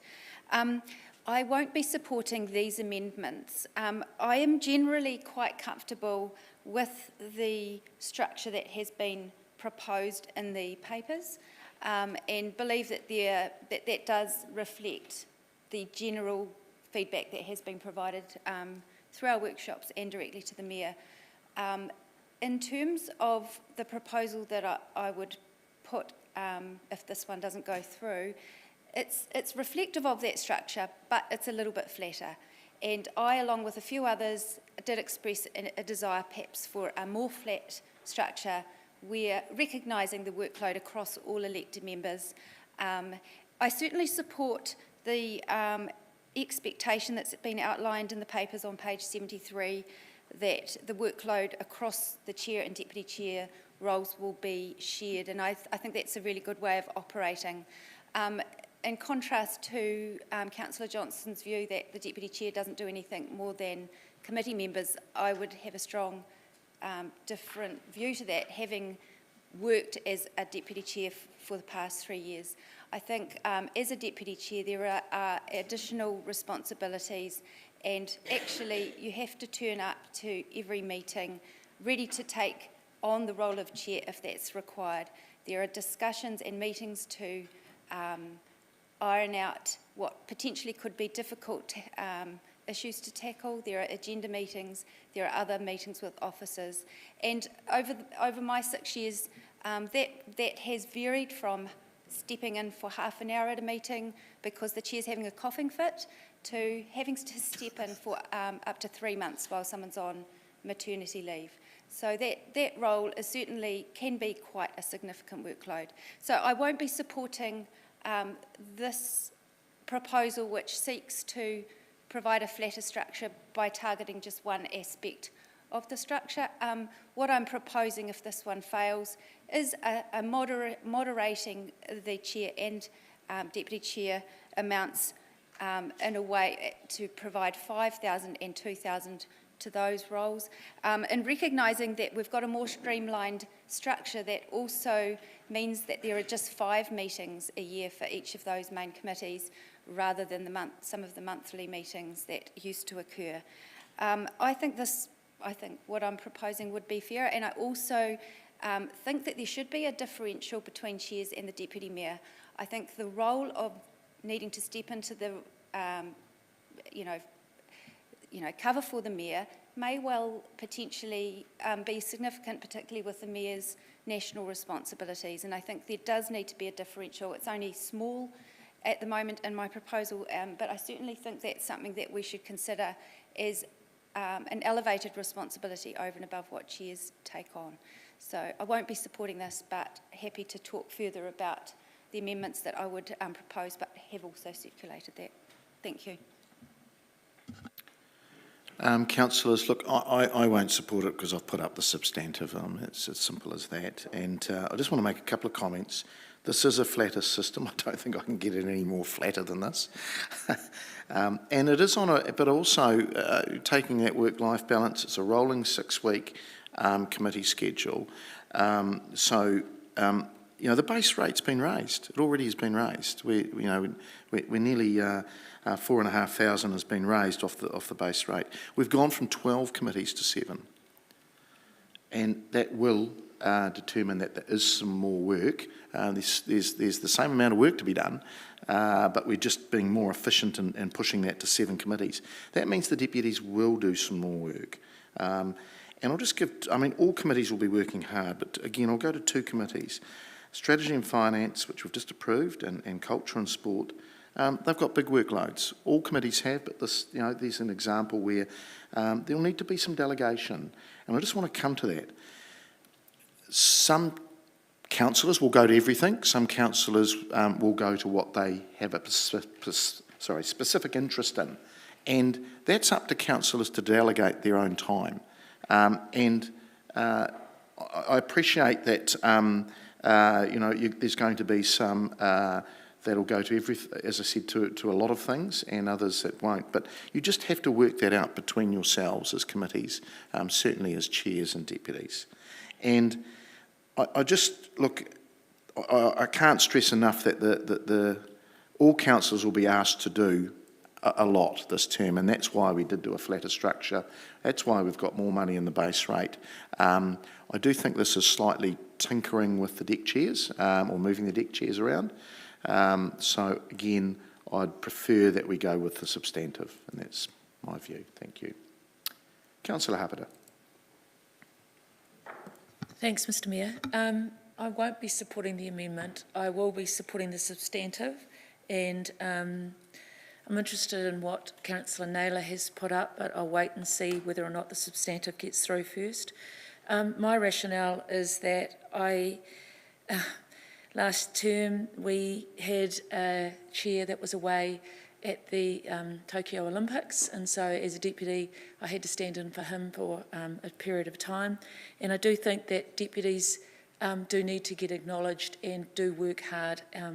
And I do think that, and I know it is a flatter structure this term, but I do think that deputies will be working just as hard this term. And we have got in here some job descriptions of what they will be doing, and they're not just going to be going to events, they are going to be doing more than going to events. So it's not just going to events, which I do think that they're going to be deputising and doing more than what has been said around the council table. So I think that we do need to recognise that, and that's why I think they should be paid. Councillor Wood. Look, I'd like to rise and oppose this amendment and preface this by saying I'm a new member, so I'm talking more, the remarks I'll make are more based on observations and discussions I've had with all of our members here today. I'd like to start by saying if we want the role of the deputy to simply be the same as an existing committee member, we shouldn't pay them more. If we want the role of the deputy to be somebody to support the chair and alleviate some of that additional responsibility that chairs are taking on because of a flatter structure, then we should remunerate them for that additional responsibility. And so that's the decision we're making here today with this amendment. Do we want the deputy chair just to be another committee member? And if that's the case, don't pay them more. If we want them to take that responsibility, we should pay them more. I'd like to appeal to Rachel and I's theatre background and talk about the role of an understudy. They have to be prepared, they have to know all the lines, all the content, and be ready to go at the drop of a hat. I myself, if the Mayor stood out today and said, William, I'd like you to chair this meeting, I would not be prepared for that. I've not done the work for that. I don't know what issues may be more controversial than others. I don't know how to manage that at the moment. Because I am not sitting here as the Deputy Mayor or as the Deputy Chair prepared to step into that role. So there is additional responsibility just by the nature of it. That will come in being a Deputy Chair in that additional level of preparedness. I also want to talk about how Leonie and I have discussed working together as a team, and I don't know if this will be the same for every chair and deputy chair, but we certainly view our role as being symbiotic and being codependent, that we're able to support each other with the larger amount of events we'll have to attend and through the content of the meeting. And I know that as soon as, or at some point in the next couple of weeks, Leonie and I will sit down and go through what events will be happening and split them more or less down the middle so that we've got representation from our City Growth Committee at all of our business events throughout the city. So I think the question we really have to ask ourselves is, do we want the Deputy Chair to have additional responsibility, or do we want them to just be another member of a committee? And if we want them to have that responsibility, we should remunerate them for it. If we don't, then we shouldn't. And I certainly believe that given the workload that Chair is going to have on them, we should. Councillor Barrett. Thank you, Mr. Mayor. I do first need to say that I struggle with the concept that a chair does more work by definition. A chair absolutely does different work, and there are characteristics of that work that does make it challenging at times, certainly, but I don't feel that I am comfortable to prejudge and say that other councillors who are not working in a chair's role are by definition doing less work. So I struggle with the more work, less work framing. I do acknowledge that the nature of the work changes. I'm not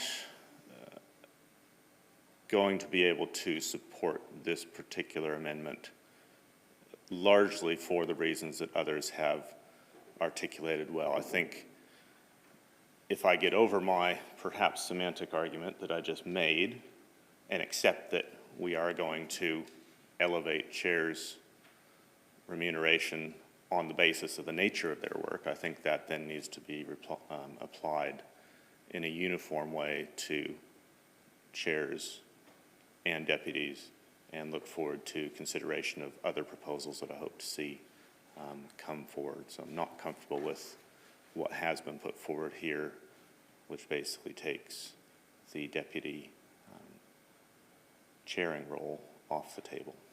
Thank you. Councillor Meehan. Thank you, Mr. Chair. Not much to add from what's been said, just really want to echo Councillor Wood and Barrett. I think it's very clear that as councillors, everybody works in their community. There's 90,000 people in this city. There's 16 of us in total, counting the Mayor. Split that up. We've all got our communities we work in. We've all got our stuff we do, okay? It's going to take everybody to cover everything. I've read the email last night from Councillor Naylor, and I think that flattens it really quite flat. And I think we need to all recognise that, yes, there's some titles, okay, but we've all got responsibility. Nobody's the boss, okay? We've all got to work together. We've all got to sort out where we're going, what we're doing, and a lot of it will be around our points of interest, okay? But I'm sure between the vast number of us, we'll have different interests, and I think we can get it covered. Thank you. Back to you, Councillor Johnson. Right, a reply. Thank you. Well, since I can count, I feel that I'm probably not onto a good wicket here, but still. I would say that I think a lot of members made arguments that actually support lifting of the base, which is that we all have a role to play. that we all put in a lot of hours, and that there isn't necessarily, you know, a strong argument for differentiating workload between a deputy and a chair. So in that sense, I feel that the arguments, particularly that Councillor Barrett and Councillor Meehan just put up, support lifting of the base. I will say that in the last term of council, we didn't pay deputies, and in fact, my deputy, Councillor Bowen, has invited me to comment on how little work she did as the deputy of Community Development Committee. And I don't mean that in a disparaging way, but just in terms of what was required as the deputy of that committee was... Sorry, Councillor Meehan, did you have a comment? What was required of that committee was of that deputy was no more or less than any other member of the committee. So this was an attempt really to have fewer steps in the remuneration and to lift the remuneration of all councillors at the base level. And I mean, if you don't agree with it, that's fine. But it was a proposal for discussion. Thanks. Thank you, Councillor. All right. We have the recommendations on the screen there. I won't read them all out, but the three of them are listed. And we will now vote, please, on the amendment only.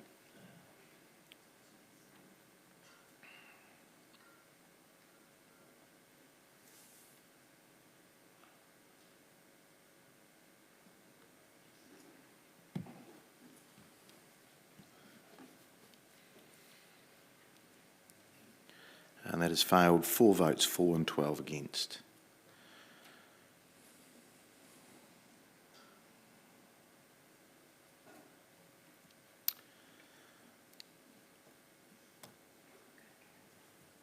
All right, we'll now go to Councillor Naylor and your amendment. Thank you, Mr Mayor. I have outlined generally, so I'll keep this brief. This proposal really does follow the same general structure than the proposal that is in our papers. However, it does moderate the differentials down a little bit for the chairs and deputy chairs. And the reason being that, as Councillor Barrett pointed out, workload is not always determined simply by whether you're a chair or a deputy chair. It's determined by many other factors. However, in saying that, there is an additional responsibility that chairs and deputy chairs take, and I support the expectation that that responsibility will share. I also support the idea that those responsibilities can also be shared to committee members, and I think, you know, everyone here works hard. So I do prefer a flatter structure and distributing that. In the paper, 87,000 of that gets distributed across the base rate. In the proposal that I've got here, 103,000 of that gets distributed across the base rate. So that does lift everyone's base rate. And what was 60,000 allocated to the other roles would be now 44. So it's just increasing the base rate, but reducing slightly those additional responsibilities. I have sent the detailed charts out to you, so you should all have that. So I won't go and spend a lot of time speaking to that today. But I think the arguments have been well made in the previous debate around, you know, the understudy, the workload of an understudy, us sharing it all around, and the desire for lifting that base rate. What is proposed, that base rate in the paper, the base rate is proposed to lift 5.8 thousand. This would lift it at about 6.8 thousand. So certainly that lifts that base rate for everyone. Thanks. Councillors, look, I'll go back to my original substantive and what I put up after speaking to you for a couple of weeks. And I'll just go back and just repeat a couple of things. This is a flatter structure, although this is slightly better. It's still moving the deck chairs around the base. The base rate's already raised over $5,000. We've gone from 12 to 7 committees.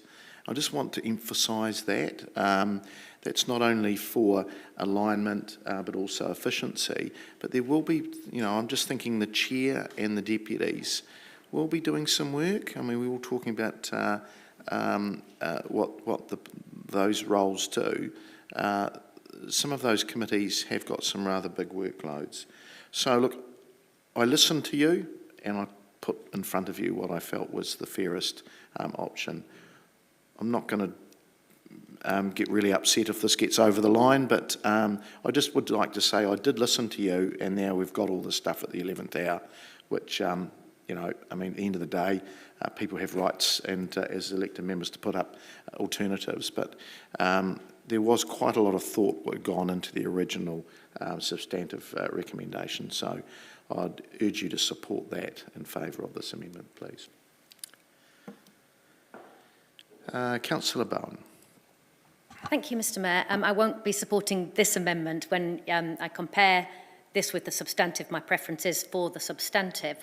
To simply say that the position that Councillor Johnson and I were trying to test earlier was in whether we think it's worth elevating that role of the Deputy Mayor. I think that has been well traversed, and there's a view around the table that there's an expectation there that should be remunerated. In my question of the officers, I asked where those the expected timeframes came from. That was explained. It might not be a hard target, but it's a general indication. 30 hours of extra responsibility per month for a chair, 10 to 12 for a deputy chair. So if we're accepting that those are within the ballpark, this amendment would remunerate that at $16 an hour. So I think if you recognise that the role is worth doing and worth doing well, and we want to elevate that conversation, I don't think $16 an hour quite gives the message that we want. Councillor Barrett.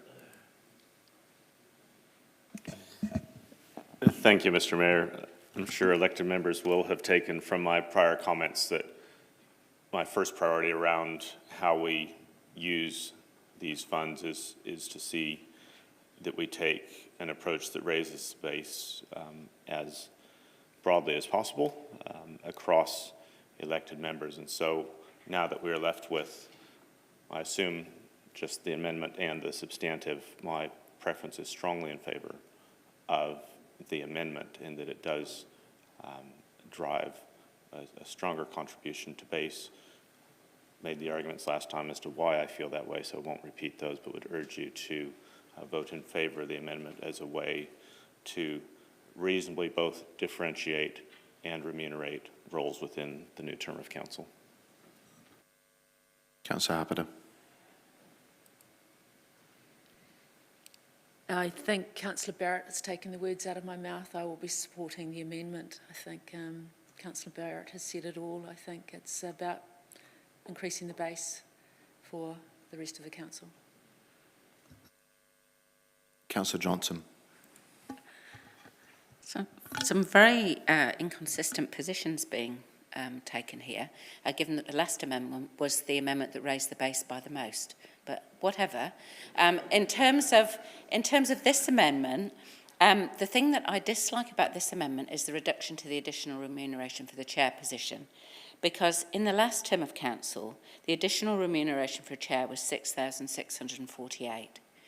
And while that was for a monthly committee, and while you might say, well, the committees won't be monthly, they'll be 6 weekly, at least 2 of those committees are direct amalgamations of 2 monthly committees, which are going to, in fact, put additional work on the chair. And so I can't support any position where the additional remuneration for a chair position is actually less than it was over the last 3 years. So I won't be supporting this, but I do find some of the comments interesting. Thank you. Councillor Finlay. I've had this debate a few times, actually. Every term it comes up, the same sort of subjects turn up. But my whole point is this. If you're a councillor in this council, you're expected to do the work. Now, that's not just doing a little bit, turning up the council and opening your order papers and reading them. It's going out there in the community. You ask Councillor Hancock how many hours he spent on the Safer Community Council last year, the Safe City Group. And he was never paid for that. You ask Councillor Hancock how much time he spent on the neighbourhood support, and he never got paid for that. Probably doing a lot more work than a lot of the chairs were doing. My point is this. Most, I said most, not all, most councillors do an awful lot of work in this community that they're not recognised or paid or whatever. I do admit chairmen do a little bit more. I do know of last term where some deputy chairs hardly ever even turned up to an order paper meeting. Now we're going to pay them to do that? Oh, okay. I don't mind paying people for extra work. But of the years that I've been on here, most councillors do exactly the same amount of work, but differently, exactly how Councillor Barrett pointed out. We are busy people. We all do different things, and most of us don't get extra for what we do. Thank you. And online, Councillor Dennison. Thank you, Mr Mayor. I do want to speak on this issue after hearing the range of views. I'm going to oppose the amendment and support your substantive recommendation for these reasons. One is that the base salary for councillors this term is proposed quite a bit higher than what it was last term in recognition of that additional work that everyone will be doing. I think it is fair that chairs get recognised for their responsibilities, and as you mentioned, the 12 committees being combined down to 7. With our portfolios this term does lend itself to increased commitments for chairs, and it is a flatter structure, the flattest that I've ever experienced, and so I think it's very favourable for everybody, and I think it's well balanced. And I thought your proposal, Mr Mayor, did consider those wider views, and that's what I'll be supporting. Thank you, Mr Mayor. Right, we'll go, that's all the comments. Back to you for right of reply, Councillor Naylor. Thank you. I think arguments on both sides have been well made, and I just will only speak to one point, and that is the additional $16 an hour that Councillor Bowen has worked out would be for chairs and deputy chairs is actually over and above the hourly rate that you would already be getting as a councillor. So Point of clarification, Mr Mayor, this is additional responsibility? It's extra hours. Okay, perhaps we'll leave that point to the side. I think the arguments have been well made. You'll vote how you'll vote, so all the best with that. Okay, councillors, been well debated. We will now vote on the amendment on screen.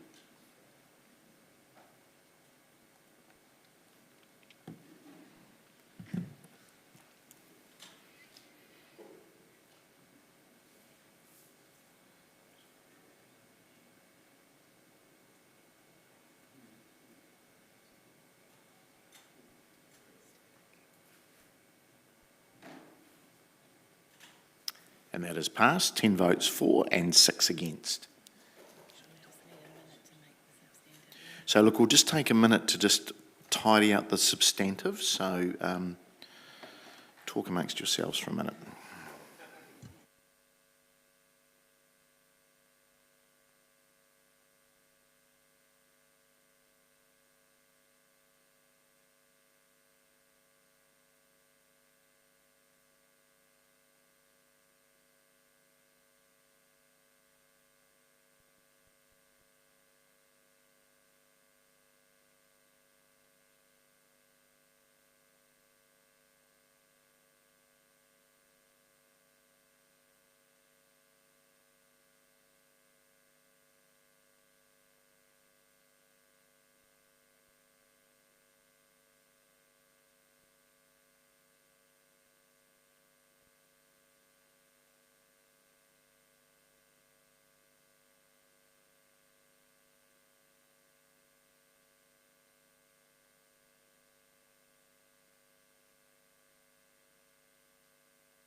All right.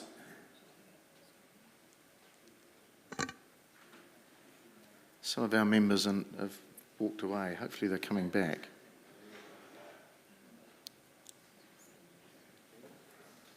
As we're all getting paid equal, we need to have them in the room.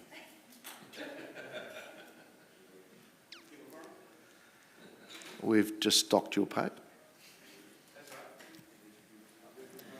Right, councillors, a substantive around adoption of elected members' remuneration 2022-23, and it really is 1 to 7.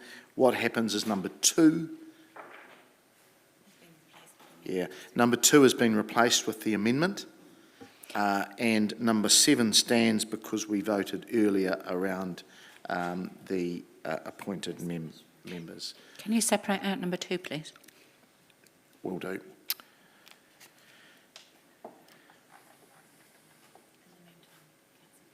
So we'll separate out number 2 to be taken separately, and then the remainder to be taken as one whole. I'll now allow any comments to the substantive. Councillor Barrett. Thank you, Mr. Mayor. We'll try to be brief. Those of you that were listening to questions, I nearly slipped into comment at that point and thought better of it, so I'll try to make that comment now. Not very comfortable seeing words like general consensus in reports. In this case, not only because I don't feel it was a terribly accurate reflection of the discussion, but we consistently make the point that workshops are not decision-making environments.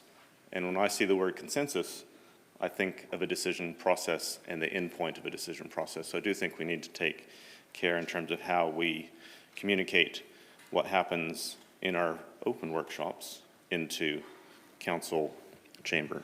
Thank you. All right. I'm not going to make any further comments. I think we've debated it well over the last half an hour or so. So there being no further comments to it, we will take number 2 first. It's on the screen there around the amendments being approved, and we'll vote on number 2 only, please.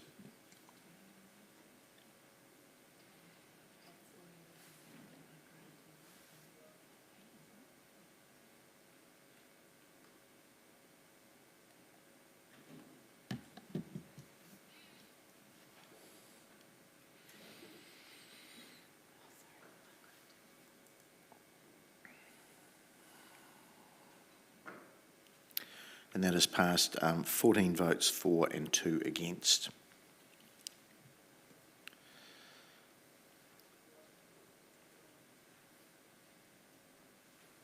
And we will now go to the remainder, 1, 3, 4, 5, 6 and 7. Councillor Naylor.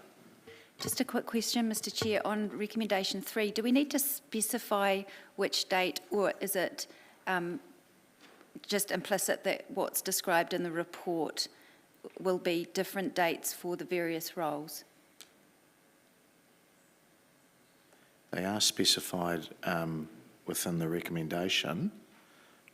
One is around council came into office on the 15th, and then the Deputy Mayor was the 27th, and the 17th of November has been the chairs and deputies. Okay, if that's clear. Yeah. Thank you. Okay, so we'll go back to 1, 3, 4, 5, 6, 7 and vote on those, please.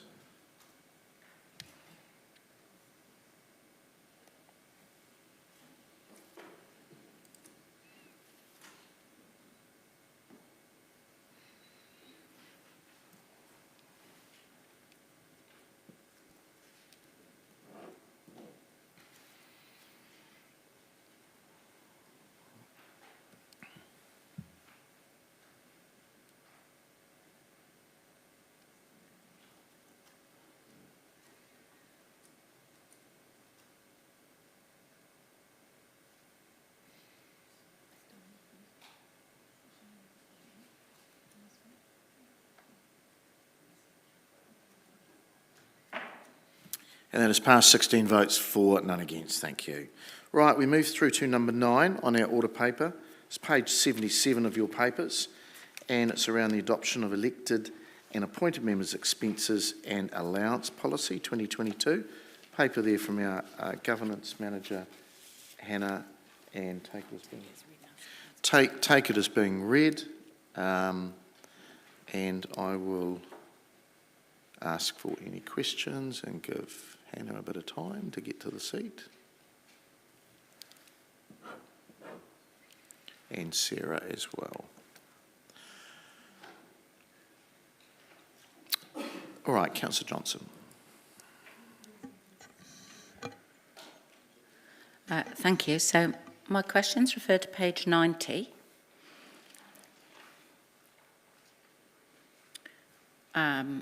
Under additional expenses and allowances for the Mayor. And I see there's been some changes made there around overseas travel for the Mayor. Can you give us a bit of the rationale or the thinking behind that, please? Thank you, Councillor Johnson. The text is, the summary of the content of the text is no change. It's just being more explicit about what types of travel. So it's just to remove ambiguity that was previously there. So why are we specifying travel as part of a sister city delegation as a separate item? This was an example of good practice from another council that we looked at that was helpful in designating that.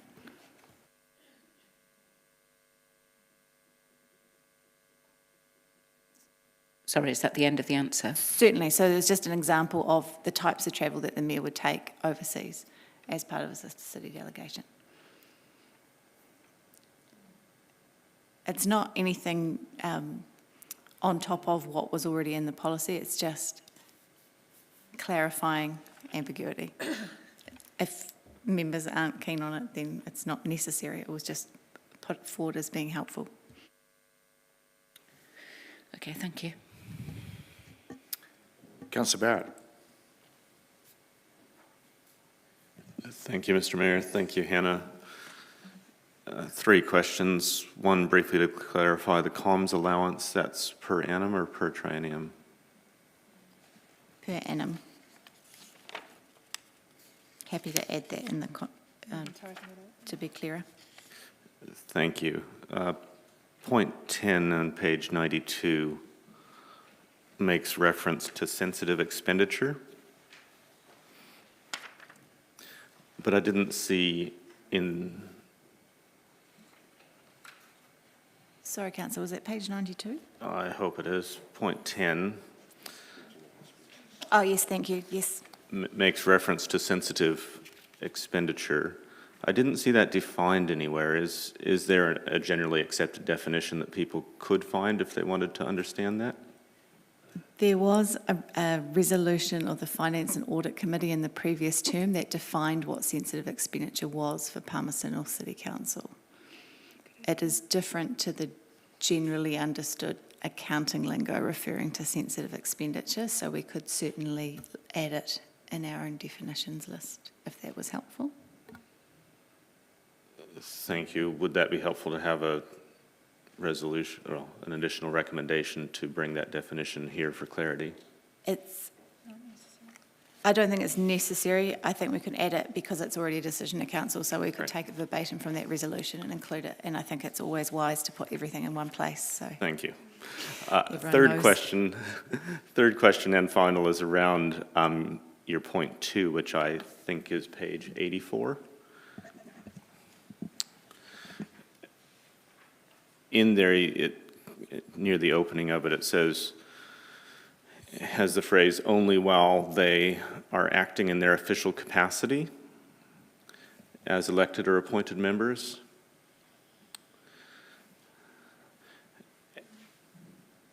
What I wasn't clear on is who actually gets to make the call on whether or not somebody is acting in an official capacity. So when a member makes a claim, they themselves are claiming that they've done it in their official capacity, and then I have the delegation to sign off on that expense claim in my role.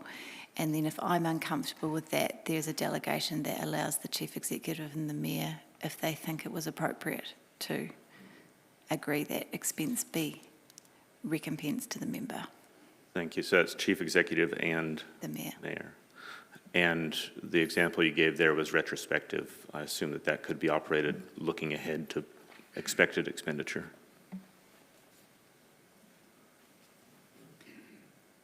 Generally, the practice with members is that they will claim back afterwards. So it would be possible for me under delegation to decline that.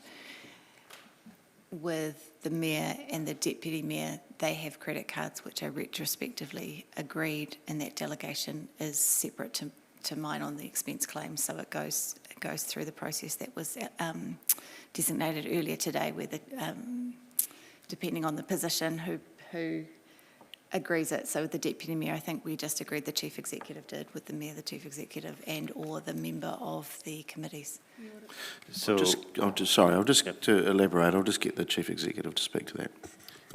Through your worship, I think the question you're asking is checking in advance if you're likely to be reimbursed for an event you might be attending. You could simply just get in contact with us and ask us that question, and we'll provide you with an answer. thank you. That was the question. Thank you. Thank you. Councillor Naylor. Thank you. Just one question in relation to the proposed amendment to include the reimbursement of cost of travel of public transport and micromobility. In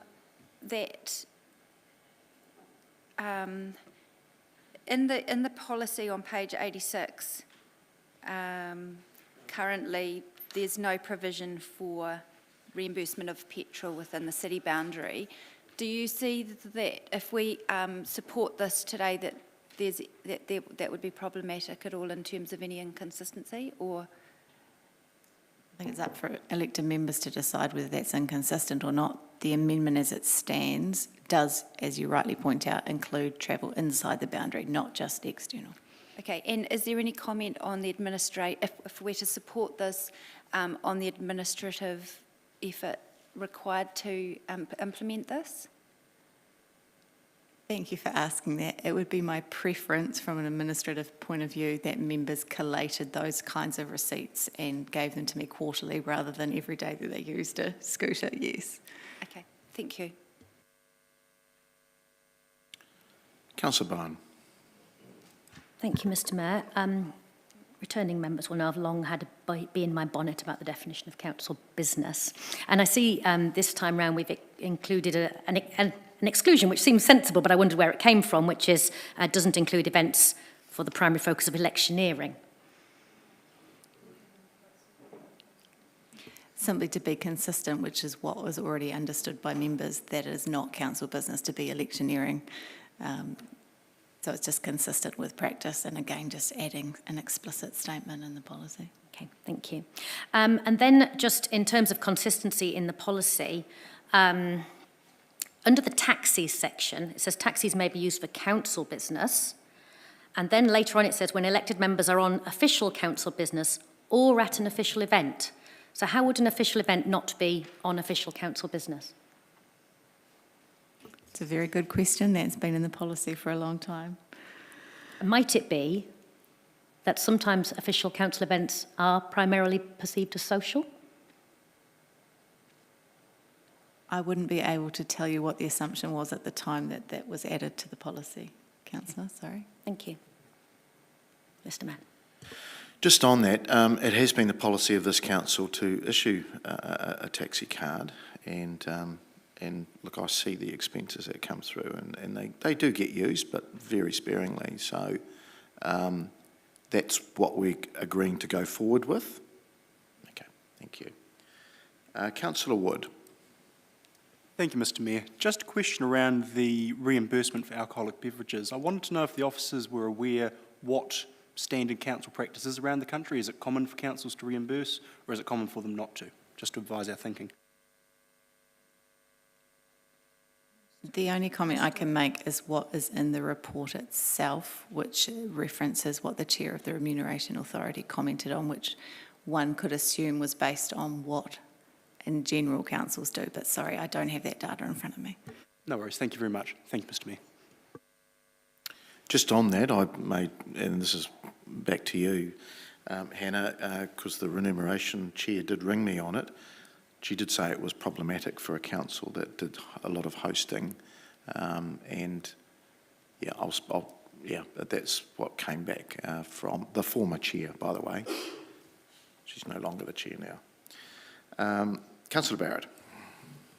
Thank you, Mr Mayor. Apologies for coming back in a second time. Want to acknowledge Councillor Naylor for drawing my attention to 1A as it's worded on the screen. It makes reference to public transport and micromobility vehicles. My intent had been to move a resolution around public transport and micromobility services, and just wondered if there was a particular reason why officers' potential wording was vehicles rather than services.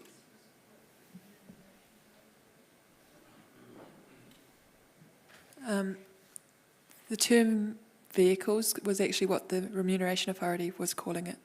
So that was to encompass all those sort of micro mobility services, I guess.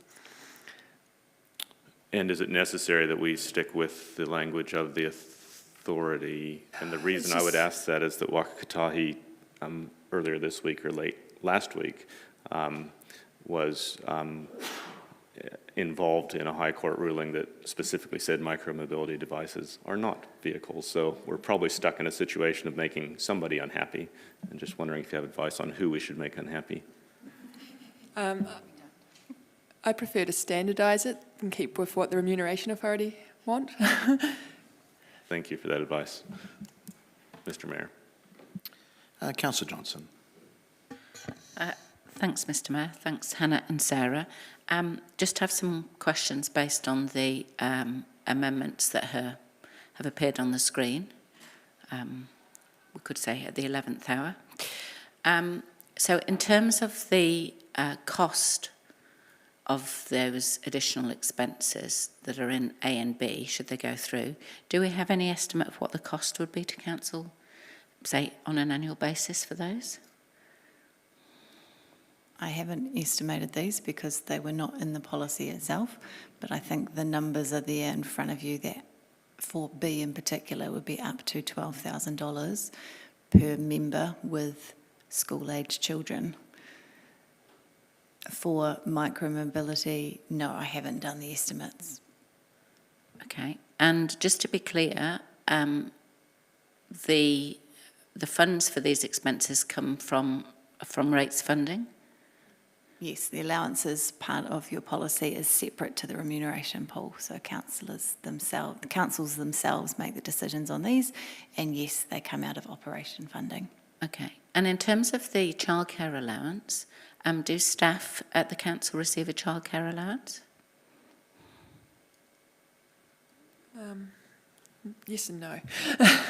We previously were offered, as part of the benefits scheme, we could use our benefit to reimburse the cost of childcare.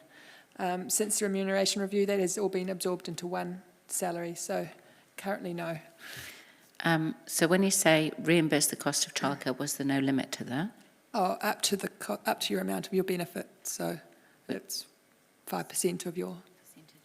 Yeah, it's a percentage of your salary, so 5% of your salary. Okay, but that's no longer in effect? No, it's been incorporated into the whole, into your salary, so. Okay, so if you weren't using it before, did you not get an increase in your salary then? Or is it the benefit has been incorporated into your salary? The benefit has been incorporated into the salary. Yeah, okay, thank you. And in terms of the micromobility and public transport costs, would that be for travel around Palmerston North, or are we just talking about travel outside of the city? That's up to elected members. Initially, officers proposed it would be within the city as well as outside of the city. Okay, well, can I ask the mover then, if that's right with you, Mr Mayor? If Amendment A is intended to include reimbursement for the costs of travel within Palmerston North, or is it just on council business outside the city? Thank you, it is for both. Okay, thank you. Councillor Naylor. Thank you. Just one further quick question. The number 10 on page 92 explains the reporting of expenses, which covers most things, I think. But the Mayor referred to the taxi charge costs and said they were fairly minimal, but are they reported anywhere, or is that, I haven't seen them be reported, but is that one of the expenses that should be reported on in some way or form?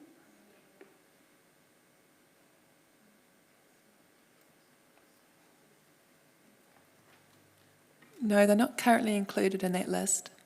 That'd be up to elected members to decide whether they wanted to extend the sensitive expenditure list to incorporate taxi costs as well. So taxis aren't currently considered sensitive expenditure then? Okay, so we'd need to add including in taxis or something if we wanted that included? If you wish to, yes. Okay. Are there any other expenses other than taxis that aren't currently reported? Under the sensitive expenditure, you have a definition. You also then separately report on the spending for training and travel to training, but it's not included as sensitive, but you do also report on that. Yes. Okay, thank you. Okay. Right. We have, that's exhausted the questions. Thank you, Sarah. Thank you, Hannah, for the report. And councillors, we have number 1, which is resolving that council approve the elected and appointed members' expenses and allowances policy 2022, attachment 1, to replace our previous elected and appointed members' expenses and allowance policy 2021, subject to any of the following amendments or other amendments. We might take the amendments separately, and I've been asked by one member already to do that. And the first one is around including reimbursement of costs of travel by public transport and micro-mobility vehicles. That's moved by Councillor Barrett, second by myself. Second is including childcare allowance up into not exceeding $12,000 per annum, and that is moved by the Deputy Mayor and Councillor Hancock. And the last one there, C, is around council not reimbursing for alcoholic beverages. That's moved by Councillor Naylor, seconded by Councillor Wood. And we go over the page. No, we've got another one. And that number D, that the cost of taxis is included in clause 10, which is around sensitive expenditure, and that's moved by Councillor Naylor, seconded by Councillor Arnott. And number 2, that we resolve the Chief Executive be delegated authority to make minor edits and keep up to date the elected and appointed members' expenses and allowance policy 2022. So look, I'll look to move the substantive and have a seconder. Thank you, Councillor Hancock. That's number 1, excluding the amendments. And I'll just speak to that first. That look, Council, this is a high trust policy in the sense that I've been in the role 8 years, and absolutely everyone has played by the rules. And I do think, and we'll go through the separate amendments, and I'll speak to some of those individually in a moment when they come up for the movers and seconders. But look, we are under scrutiny all the time. It is public money. I'm amazed at how much scrutiny there is over elected members, and especially the mayors and deputy mayor's expenses compared to other parts of the organisation. Let's just say the ruler has run over it pretty well. So I wouldn't have any fears in that this isn't up to date. We're tweaking with it and with some of the extra amendments. Some I'll agree with, some I won't. But I think we're in a pretty good space, and I would have to say that we're probably doing more than most in this space. So I'll leave it at that. That's around the substantive. Could we get the first one up, please? A? Just working on that. And this is around including the reimbursement of cost of travel by public transport and micro-mobility vehicles. That's moved by Councillor Barrett. I'll ask you to speak to that, please. Thank you, Mr. Mayor, and thank you, colleagues, for giving this consideration. My view around the expense policy in general is that if we're going to begin to cover an area of expense, we need to do so in a way that's kind of fully in or fully out. But when we look at the local council business activities that we undertake and how that relates to local transport costs, what you see in the current policy is we're kind of half in and half out. So to give that a more practical example, if I bring the car in, I get a full exemption from any parking costs. And that, over the course of a year, easily tracks into the hundreds of dollars. I think if I actually did the math and committed, if I pledged to use my car every day in 2023, I think I could probably rack up an easy grand. But if I choose to leave the car at home and hop on the bus or hop on a micromobility service, that cost falls entirely on me, which I think is quite a perverse incentive when actually what we're doing by that is freeing up parking space and enabling better customer access into cities' center businesses. So I see it as quite an out-of-balance approach currently, where we have said we'll give hundreds, probably more dollars of support around offsetting parking charges, but nothing for other transport modes and options. So I would urge you to support this on the basis that we could take a more inclusive and balanced approach to how we are supporting the costs associated with travel on council business, particularly in the local community. Three overlying reasons on this. First is that I think it's for us as a council to be leading by example. We should be a city that is promoting choice around transport options and encouraging people to get into different modes of transport where appropriate. Secondly, it's very on message in terms of aligning with our strategic direction and wanting to see a range of different transport choices being used, including specifically better use of our public and active transport options. And the third reason I'll offer in asking for your support is that it does show support for our partners who offer these services, and we talk a lot about partnership at this council, and I think it's a good way and a relatively low-cost way. I'll probably leave it at that at this point. We'll just ask you for your support on this so that we can have a more fair and consistent approach around how we approach our expenses policy as it relates to transport costs. Thank you. Thanks, Councillor. Look, I've seconded this and I will speak to it. I supported Councillor Barrett. I was surprised that we didn't include this last time. It really is just having a consistent approach to transport. I mean, we're quite happy to pay for taxis. And by the way, the cost of this is very minimal. Our taxi expenditure across 16 of us is extremely low. I'd be lucky if it's a couple of $100 for a year.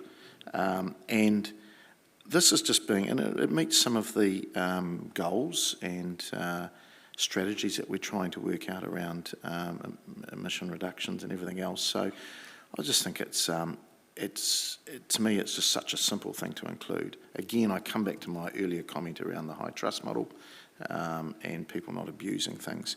And I don't think that would happen with the people around the table. So again, I ask you to support this. I think it's being consistent then. I know some may think, oh, we've added in at the last hour and it's somewhat not fitting with the process. But I think we just need to take a bit of a macro version or approach to this. So again, I ask for your support as well. Councillor Harpiter. Thank you, Mr. Mayor. I fully support the whole using public transport and using the scooters, etc. But the thing that went off in my head was the double dipping. If we are getting a car parking payment, getting a car park, and then we have the ability to get reimbursed for using public transport, it just feels like we can double dip. So that's why I will not be supporting this for that. So, yeah, I can't support it. Councillor Johnson. Thanks, Mr Mayor. Just a point of clarification. Micromobility vehicles, is that basically the public hireage of scooters, or does it refer to something else as well? It is the services that are on offer in the city as hire services, yeah. Okay, thank you. Councillor Naylor. Thanks, sir. I will make a comment shortly, but I just, in the issue that Councillor Johnson's just raised is actually outlined in the paper, but it actually says e-scooters and electric bicycles. Anyway, I'll make my comment. So I have gone back and forth on this one in my thinking, and I will be supporting it. Initially, I felt a little bit of reservation around perhaps what on the surface looked like an inconsistency to me, because we don't reimburse for petrol in the city boundaries. And so, but then having heard the argument that Councillor Barrett has pointed out, in that when we have if I drive my car and have it parked here for the day when I'm at council meetings, that's potentially more than $10 worth of car park revenue that someone could otherwise use that car.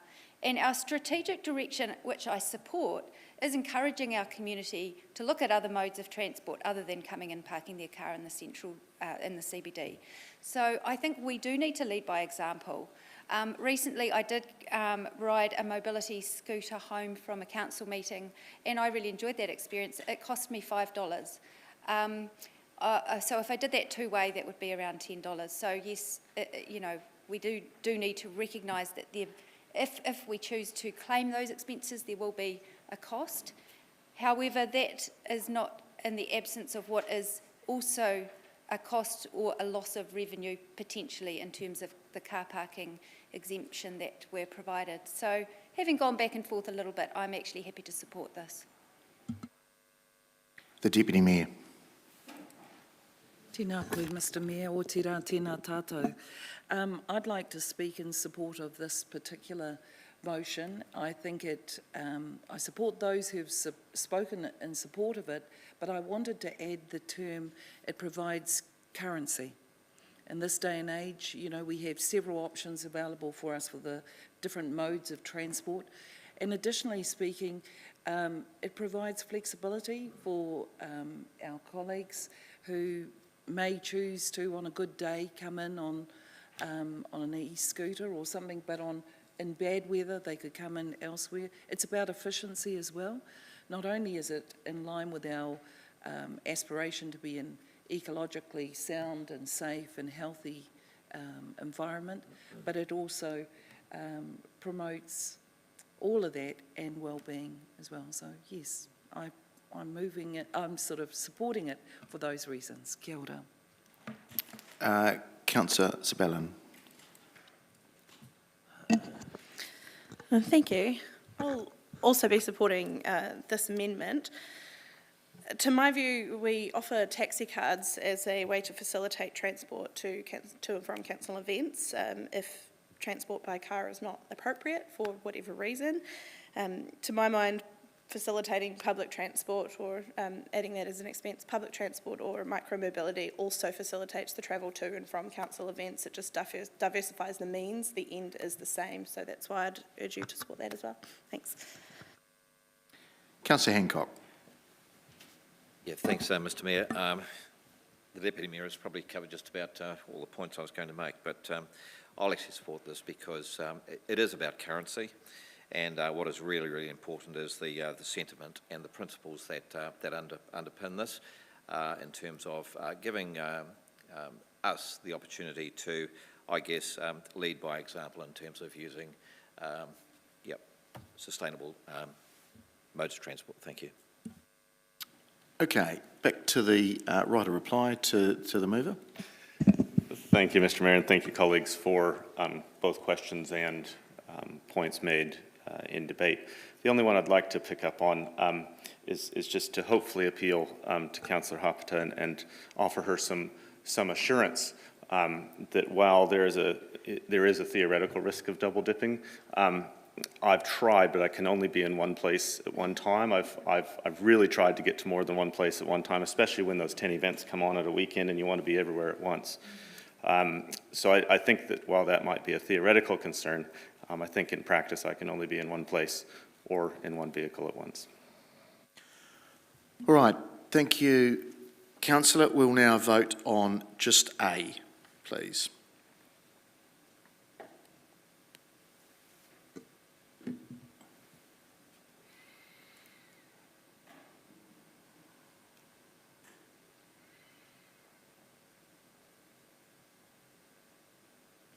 And that has passed 15 votes for and 1 against.